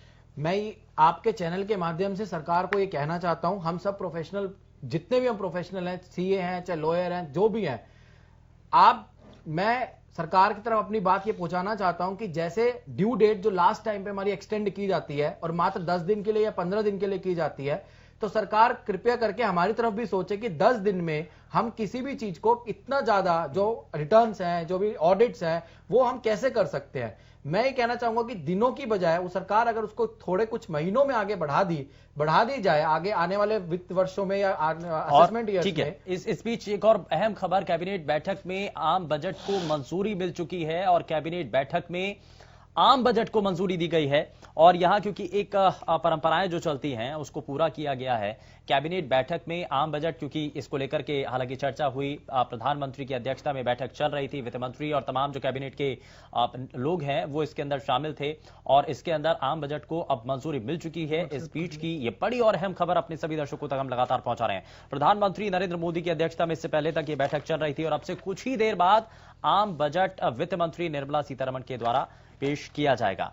मोहित जी कुछ कहना चाहते हैं, उसके बाद मैं राहुल जी आपके पास आऊंगा। मैं सिर्फ यही कहना चाहता हूं कि जो बजट इस बार पेश किया जाए उसमें रैशनलाइजेशन हो, ट्रांसपेरेंसी हो, क्लियरिटी हो और उसको बिल्कुल जो आधार तल है, जो लास्ट तक जिसको बेनिफिट मिलना चाहिए उसको मिला जाए, बिना कोई टैक्स को बढ़ाए। सरकार और रैशनलाइजेशन लेकर आए और मंशा सरकार की ये हो कि जो कारोबारी है, इंडस्ट्रियलिस्ट है, बिजनेसमैन है, उसके ऊपर बिना कोई टैक्स इंपोजिशन के, बिना कोई टैक्स और नया लगाए, उसको और रैशनलाइज करे। दूसरी बात, अब हम प्रोफेशनल हैं, संदीप जी मेरे साथ सीए हैं, मैं भी खुद सीए हूं, जितने भी वकील हैं, जो भी सब, उनके बेसिस पे, उनके बिहाफ पे मैं ये कहना चाहूंगा कि सरकार जो हम ड्यू डेट इनकम टैक्स की होती है, जीएसटी की होती है, हर महीने आज कारोबारी परेशान है, 13 तारीख को किसी की डेट है, 20 तारीख किसी चीज की है, 24 तारीख किसी चीज की है, उन सबको कंपाइल करके सरकार एक डेट फिक्स कर दे कि ये डेट आपकी होगी और यहां तक आपको भरना है। अगर किसी, जैसे कोरोना के काल में सरकार ने क्या करा, अपनी डेट को बढ़ाया गया, मैं मानता हूं बहुत अच्छा सार्थक प्रयास है, सरकार ने उसको जुलाई से लेकर दिसंबर किया और दिसंबर में आते आते वक्त सरकार ने उसको मात्र 10 जनवरी करा,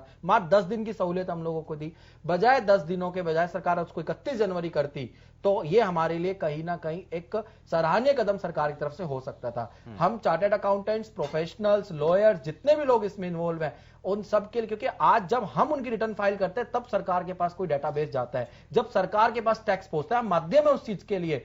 तो आज मैं ये कहना चाहूंगा आपके चैनल के माध्यम से कि सरकार हमें भी और हमारी तरफ भी सोचकर आगे जितनी भी डेट्स बढ़ाई जाए या जो भी कारण रहे, उसके कारण सरकार दिनों की बजाय उसको महीनों तक ले जाए, तो ये हमारे लिए सरकार की तरफ से एक धन्यवाद प्रस्तावित रहेगा।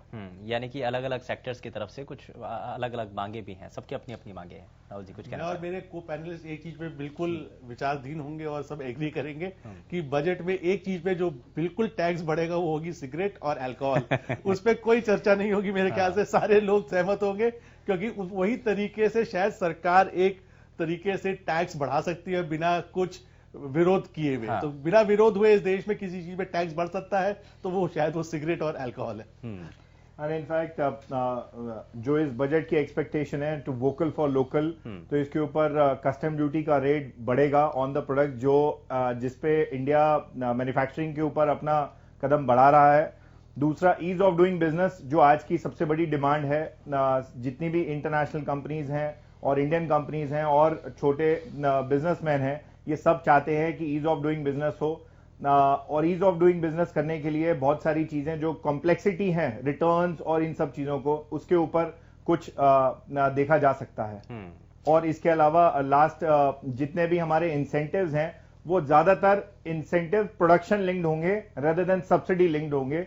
बिकॉज प्रोडक्शन लिंक्ड होंगे तो प्रोडक्शन के बेसिस के ऊपर, जैसे आपने कहा कि प्रोडक्शन होगी तो आपको इंसेंटिव मिलेगा रेदर देन सब्सिडी। सब्सिडी तो is a cost for the entire economy. That's a submission for the budget. ठीक है हिमांशु जी, कुछ चैलेंजेस आते हैं, परेशानियां रहती हैं? जी बहुत आती है, बट मैं इस चीज के लिए इस सरकार से बहुत खुश हूं कि बीजेपी के आने के बाद बहुत चीजें ट्रांसपेरेंट हुई है और हमें बहुत, मतलब ये जैसे कोई भी टैक्स भरना है, कुछ भरना है, ऑनलाइन हमें पता लग जाता है या सीए से अपडेट हो जाता है। पहले होता था सीए को भी नहीं पता होता था कि हमें क्या करना है क्या नहीं। थोड़ा सा बहुत ट्रांसपेरेंसी आई है एंड एक क्लिक कीजिए आप, कुछ भी आपको जानना है, कुछ भी पता लग जाता है।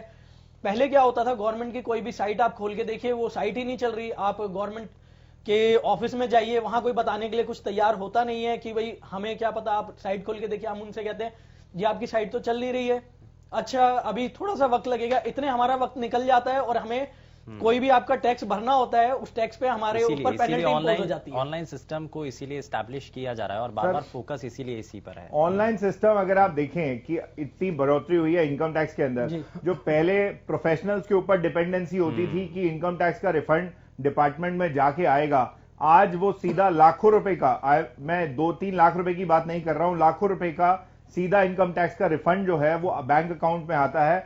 किसी भी माध्यम आपको डिपार्टमेंट नहीं जाना पड़ता। फेसलेस असेसमेंट्स जो एक वन ऑफ द विजन है इंडिया का, वो भी एक डिजिटल विजन है। आपको ये नहीं पता कि आपका असेसिंग ऑफिसर या असेसमेंट करने वाला आदमी जो है वो कौन से स्टेट में बैठा हुआ है। तो faceless assessments is one of the part of ease of doing business. Kapil ji, मैं आपकी एक बात बोलना चाहूंगा। आपने कहा कि प्रोफेशनल्स की जरूरत नहीं पड़ती थी, प्रोफेशनल की जरूरत तो आज भी है। अगर आपकी वो रिटर्न फाइल नहीं करेगा तो आपके अकाउंट में रिफंड कैसे आएगा? ये बात ठीक है कि उनके कहने का मतलब ये है कि ऑफिस में जाकर के चक्कर नहीं काटना। तरीका बदला है, बट माध्यम तो आज हम प्रोफेशनल्स मोहित जी, हैं कि अगर आज कोई प्रोफेशनल आपकी रिटर्न नहीं भरेगा, आपकी प्रोफेशनल अगर आपकी रिटर्न फाइल नहीं करेगा डिपार्टमेंट उसको प्रोसेस नहीं करेगा, तो आपका अकाउंट में रिफंड नहीं आ सकता।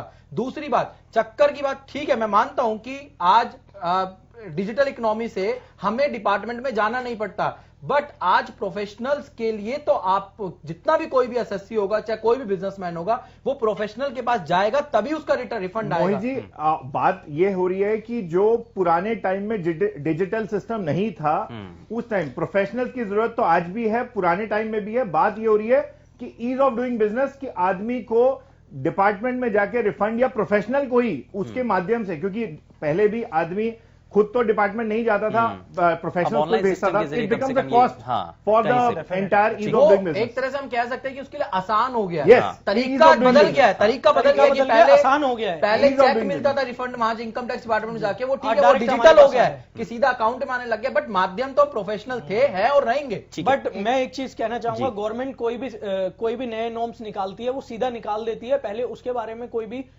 हमें जानकारी नहीं दी जाती है और डायरेक्ट रिफॉर्म निकाल देती है, एंड उसके बाद बिजनेसमैन पीछे पीछे भागता रहता है कि कैसे, किससे पूछे, क्या करे क्या नहीं, और कोई भी साइट अल्टीमेटली सीईओ को पकड़ते हैं।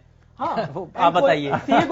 जैसे जीएसटी मैं हिमांशु जी आपकी बात से एग्रीड हूं। जैसे सरकार ने बहुत सारे चैनल चला रखे हैं, तो आज एक कारोबारी के लिए टैक्स चैनल भी होना चाहिए कि जो नई तरह की सर्कुलर्स आते हैं, नोटिफिकेशन आते हैं, वो आपका कोई भी एक्सपर्ट है जो सरकार का, जो सरकार के पैनल पे है, वो उस चैनल पे आके कारोबारी को, चाहे कोई भी, हम भी हो सकते हैं अपडेट ना हो किसी चीज से, रोज नए सर्कुलर है, नए जजमेंट्स है, वो वहां पर पड़ा है, ताकि कंज्यूमर जितने भी टैक्स पेयर हैं, जितना भी बिजनेसमैन है, उस तक वो चीज पहुंच सके आसान और सरल भाषा में। मैं जीएसटी के लिए बोलना चाहूंगा, मैं एज ए ज्वेलर, मैं अपने सीए से पूछा था एक बार, मोहित जी से भी, आपसे भी बहुत साल पहले जब आया था, तब मैंने पूछा था कि ये कैसे, ये जीएसटी की बिल बुक ही कैसे छपवाएं, जीएसटी में क्या करें क्या नहीं, सीए को भी नहीं पता था, और सरकार नॉर्म्स ले आई।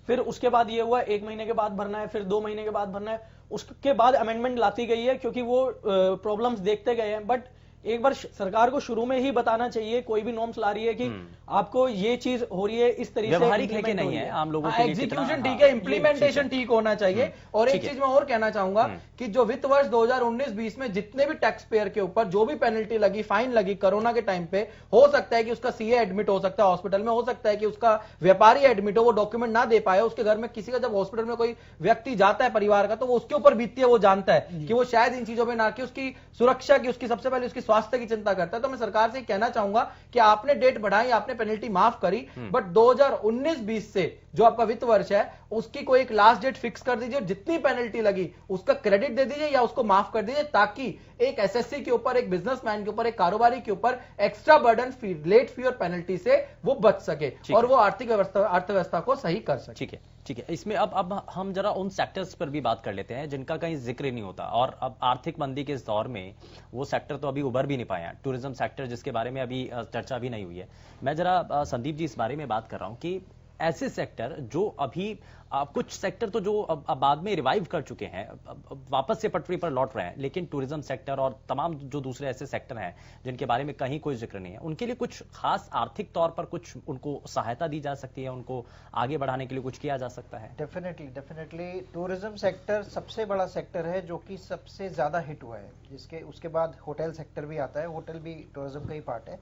तो जरूर इसके लिए गवर्नमेंट को कुछ ना कुछ लाना चाहिए जिससे कि टूरिज्म सेक्टर में एक रिवाइवल आए। अब देखिए धीरे धीरे जो है इंडिया के अंदर फॉर्चुनेटली जो है कोरोना जो है काफ़ी कम होता जा रहा है, तो इसलिए अब रिवाइवल काफ़ी नज़दीक लग रहा है हम लोगों को। इसी वजह से जो अभी पीछे आपने देखा कि जो इकोनॉमिक सर्वे आया है उसमें उन्होंने बोला है कि पहले 11% की माइनस था, अब -7.5% पे वो लेके आए फिगर को जो इस साल का होगा।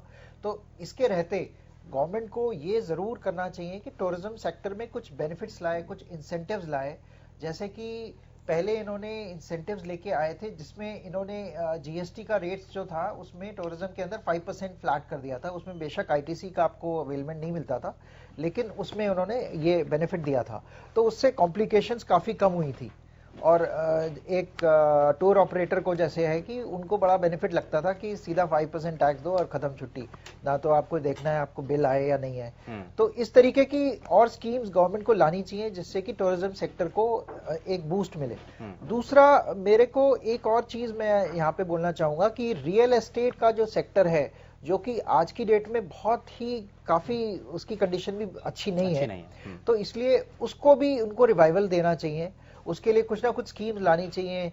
जैसे कि अब बजट आ रहा है, बजट के अंदर इनकम टैक्स में रिबेट्स मिलती हैं, तो उसमें ये कर सकते हैं कि जैसे जो हाउसिंग लोन का जो इंटरेस्ट है उसके ऊपर जो उन्होंने कैप लगाई हुई है, 2 लाख की कैप लगाई हुई है, उसको कैप को हटा दें सेल्फ ऑक्यूपाइड प्रॉपर्टी के लिए। क्योंकि आज की डेट में आप देखिए कि इतना ज्यादा जब कोई लोन लेते हैं तो 2 लाख की लिमिट पता नहीं कब सेट हुई थी, और 2 लाख की लिमिट इंटरेस्ट तो इतनी जल्दी हो जाता है। आप 50 लाख का लोन लेंगे, कोई भी फ्लैट लेने जाता है या कोई प्रॉपर्टी लेने जाता है 50 लाख का 60 लाख का, तो उसमें इंटरेस्ट जो है वो इतनी जल्दी हो जाता है 2 लाख रुपए, तो उसका बेनिफिट तो आपको मिलता ही नहीं, वो मतलब लैप्स ही हो जाता है, आपके लिए कॉस्ट ही है, उसका बेनिफिट तो मिला ही नहीं। अगर ये इस टाइप की स्कीम है, अगर गवर्नमेंट इस कैप को हटा दे तो एक बूस्ट मिलेगा, एक मिडिल क्लास के लिए एक बहुत ही सहूलियत हो जाएगी, और उसका बेनिफिट जो है रियल एस्टेट सेक्टर पे आएगा, क्योंकि उनको बढ़ावा मिलेगा, उनकी प्रॉपर्टी सेल होंगी, और रियल एस्टेट जो है बहुत ज्यादा एम्प्लॉयमेंट प्रोड्यूस करता है इंडिया के सेक्टर में ना, तो इसलिए इसको इन चीजों पे गवर्नमेंट को ध्यान देना चाहिए। मोहित, क्या लगता है ये 2-3 ऐसे सेक्टर हैं जो अभी तक किसी ने छुए नहीं है, जिस पर इनका अभी तक किसी का फोकस नहीं गया है, लेकिन क्या इसमें ध्यान रखा जाएगा इन चीजों का? देखिए, बिल्कुल रखा जाएगा। टूरिज्म सेक्टर में 32% सेक्टर जो होता है वो फॉरेनर्स का होता है, जो फॉरेनर बाहर से इंडिया में आके घूमते हैं, ट्रेवल करते हैं, कुछ भी चीज है, और 68% डोमेस्टिक है। तो जो 68% डोमेस्टिक है उसमें तो क्या है कि चाहे यंगस्टर मेरे जैसे हो, चाहे कोई बिजनेसमैन हो, वो तो निकल चुका है घूमने के लिए अगर उसको घूमना है तो। बट अब सबसे बड़ा चैलेंजिंग सिचुएशन है कि फॉरेन का ट्रेवलर जो है, फॉरेन का जो टूरिस्ट है वो इंडिया में कैसे आए। उसके लिए सरकार को, जब उसका मेन मकसद फॉरेन में ट्रेवलिंग करना है, उसका वीजा ही सिर्फ टूरिज्म का है, अगर उसने इंडिया में आना है, तो उसके लिए सरकार को एक्सचेंज कंट्रोल पे कुछ ना कुछ करना चाहिए, उसके ऊपर जीएसटी कम कर दे, या उसका एक्सचेंज रेट जो है वो थोड़ा सा कम कर सके, ताकि उसको डोमेस्टिक करेंसी इंडिया की इजीली अवेलेबल हो और उसको कम दर पे मिले, तो वो इंडिया में घूम सके। ठीक है। और रियल एस्टेट सेक्टर जो है, रियल एस्टेट सेक्टर में जो काफी डाउन है और प्रॉपर्टीज काफी सेल नहीं हो रही है, जो भी है, उसके लिए सरकार, मैं बिल्कुल संदीप जी से एग्री करता हूं कि जो 2 लाख रुपए की लिमिट थी बहुत टाइम पहले लगी थी, उसको रिवाइज करने का टाइम आ गया। बड़ा जल्दी से सर, बहुत जल्दी से। तो जीएसटी रेट जो कम करने की बात की गई है, तो जीएसटी आज के टाइम में जो हॉस्पिटैलिटी सेक्टर है, इसमें सबसे बड़ा इंफ्रास्ट्रक्चर एक कॉस्ट होता है, उसके ऊपर आज के टाइम में हॉस्पिटैलिटी सेक्टर को क्रेडिट नहीं मिलता, जिससे इट बिकम्स अ कॉस्ट। तो एक वो जो पॉइंट है जीएसटी के अंदर क्रेडिट मिलने का on the infrastructure, on the building, ठीक है, उस पे तो ठीक है सर, ठीक है। अब से कुछ ही देर में, क्योंकि वित्त मंत्री निर्मला सीतारमण अपना बजट का भाषण पढ़ेंगी, तो बहुत शुक्रिया सभी खास मेहमानों का कार्यक्रम में शामिल होने के लिए, ये हमारे सभी दर्शकों तक पहुंचाने के लिए कि क्या क्या संभावनाएं हैं और क्या आज के इस बजट के जरिए देखा जा सकता है। फिलहाल के लिए बस उतना ही। नमस्कार।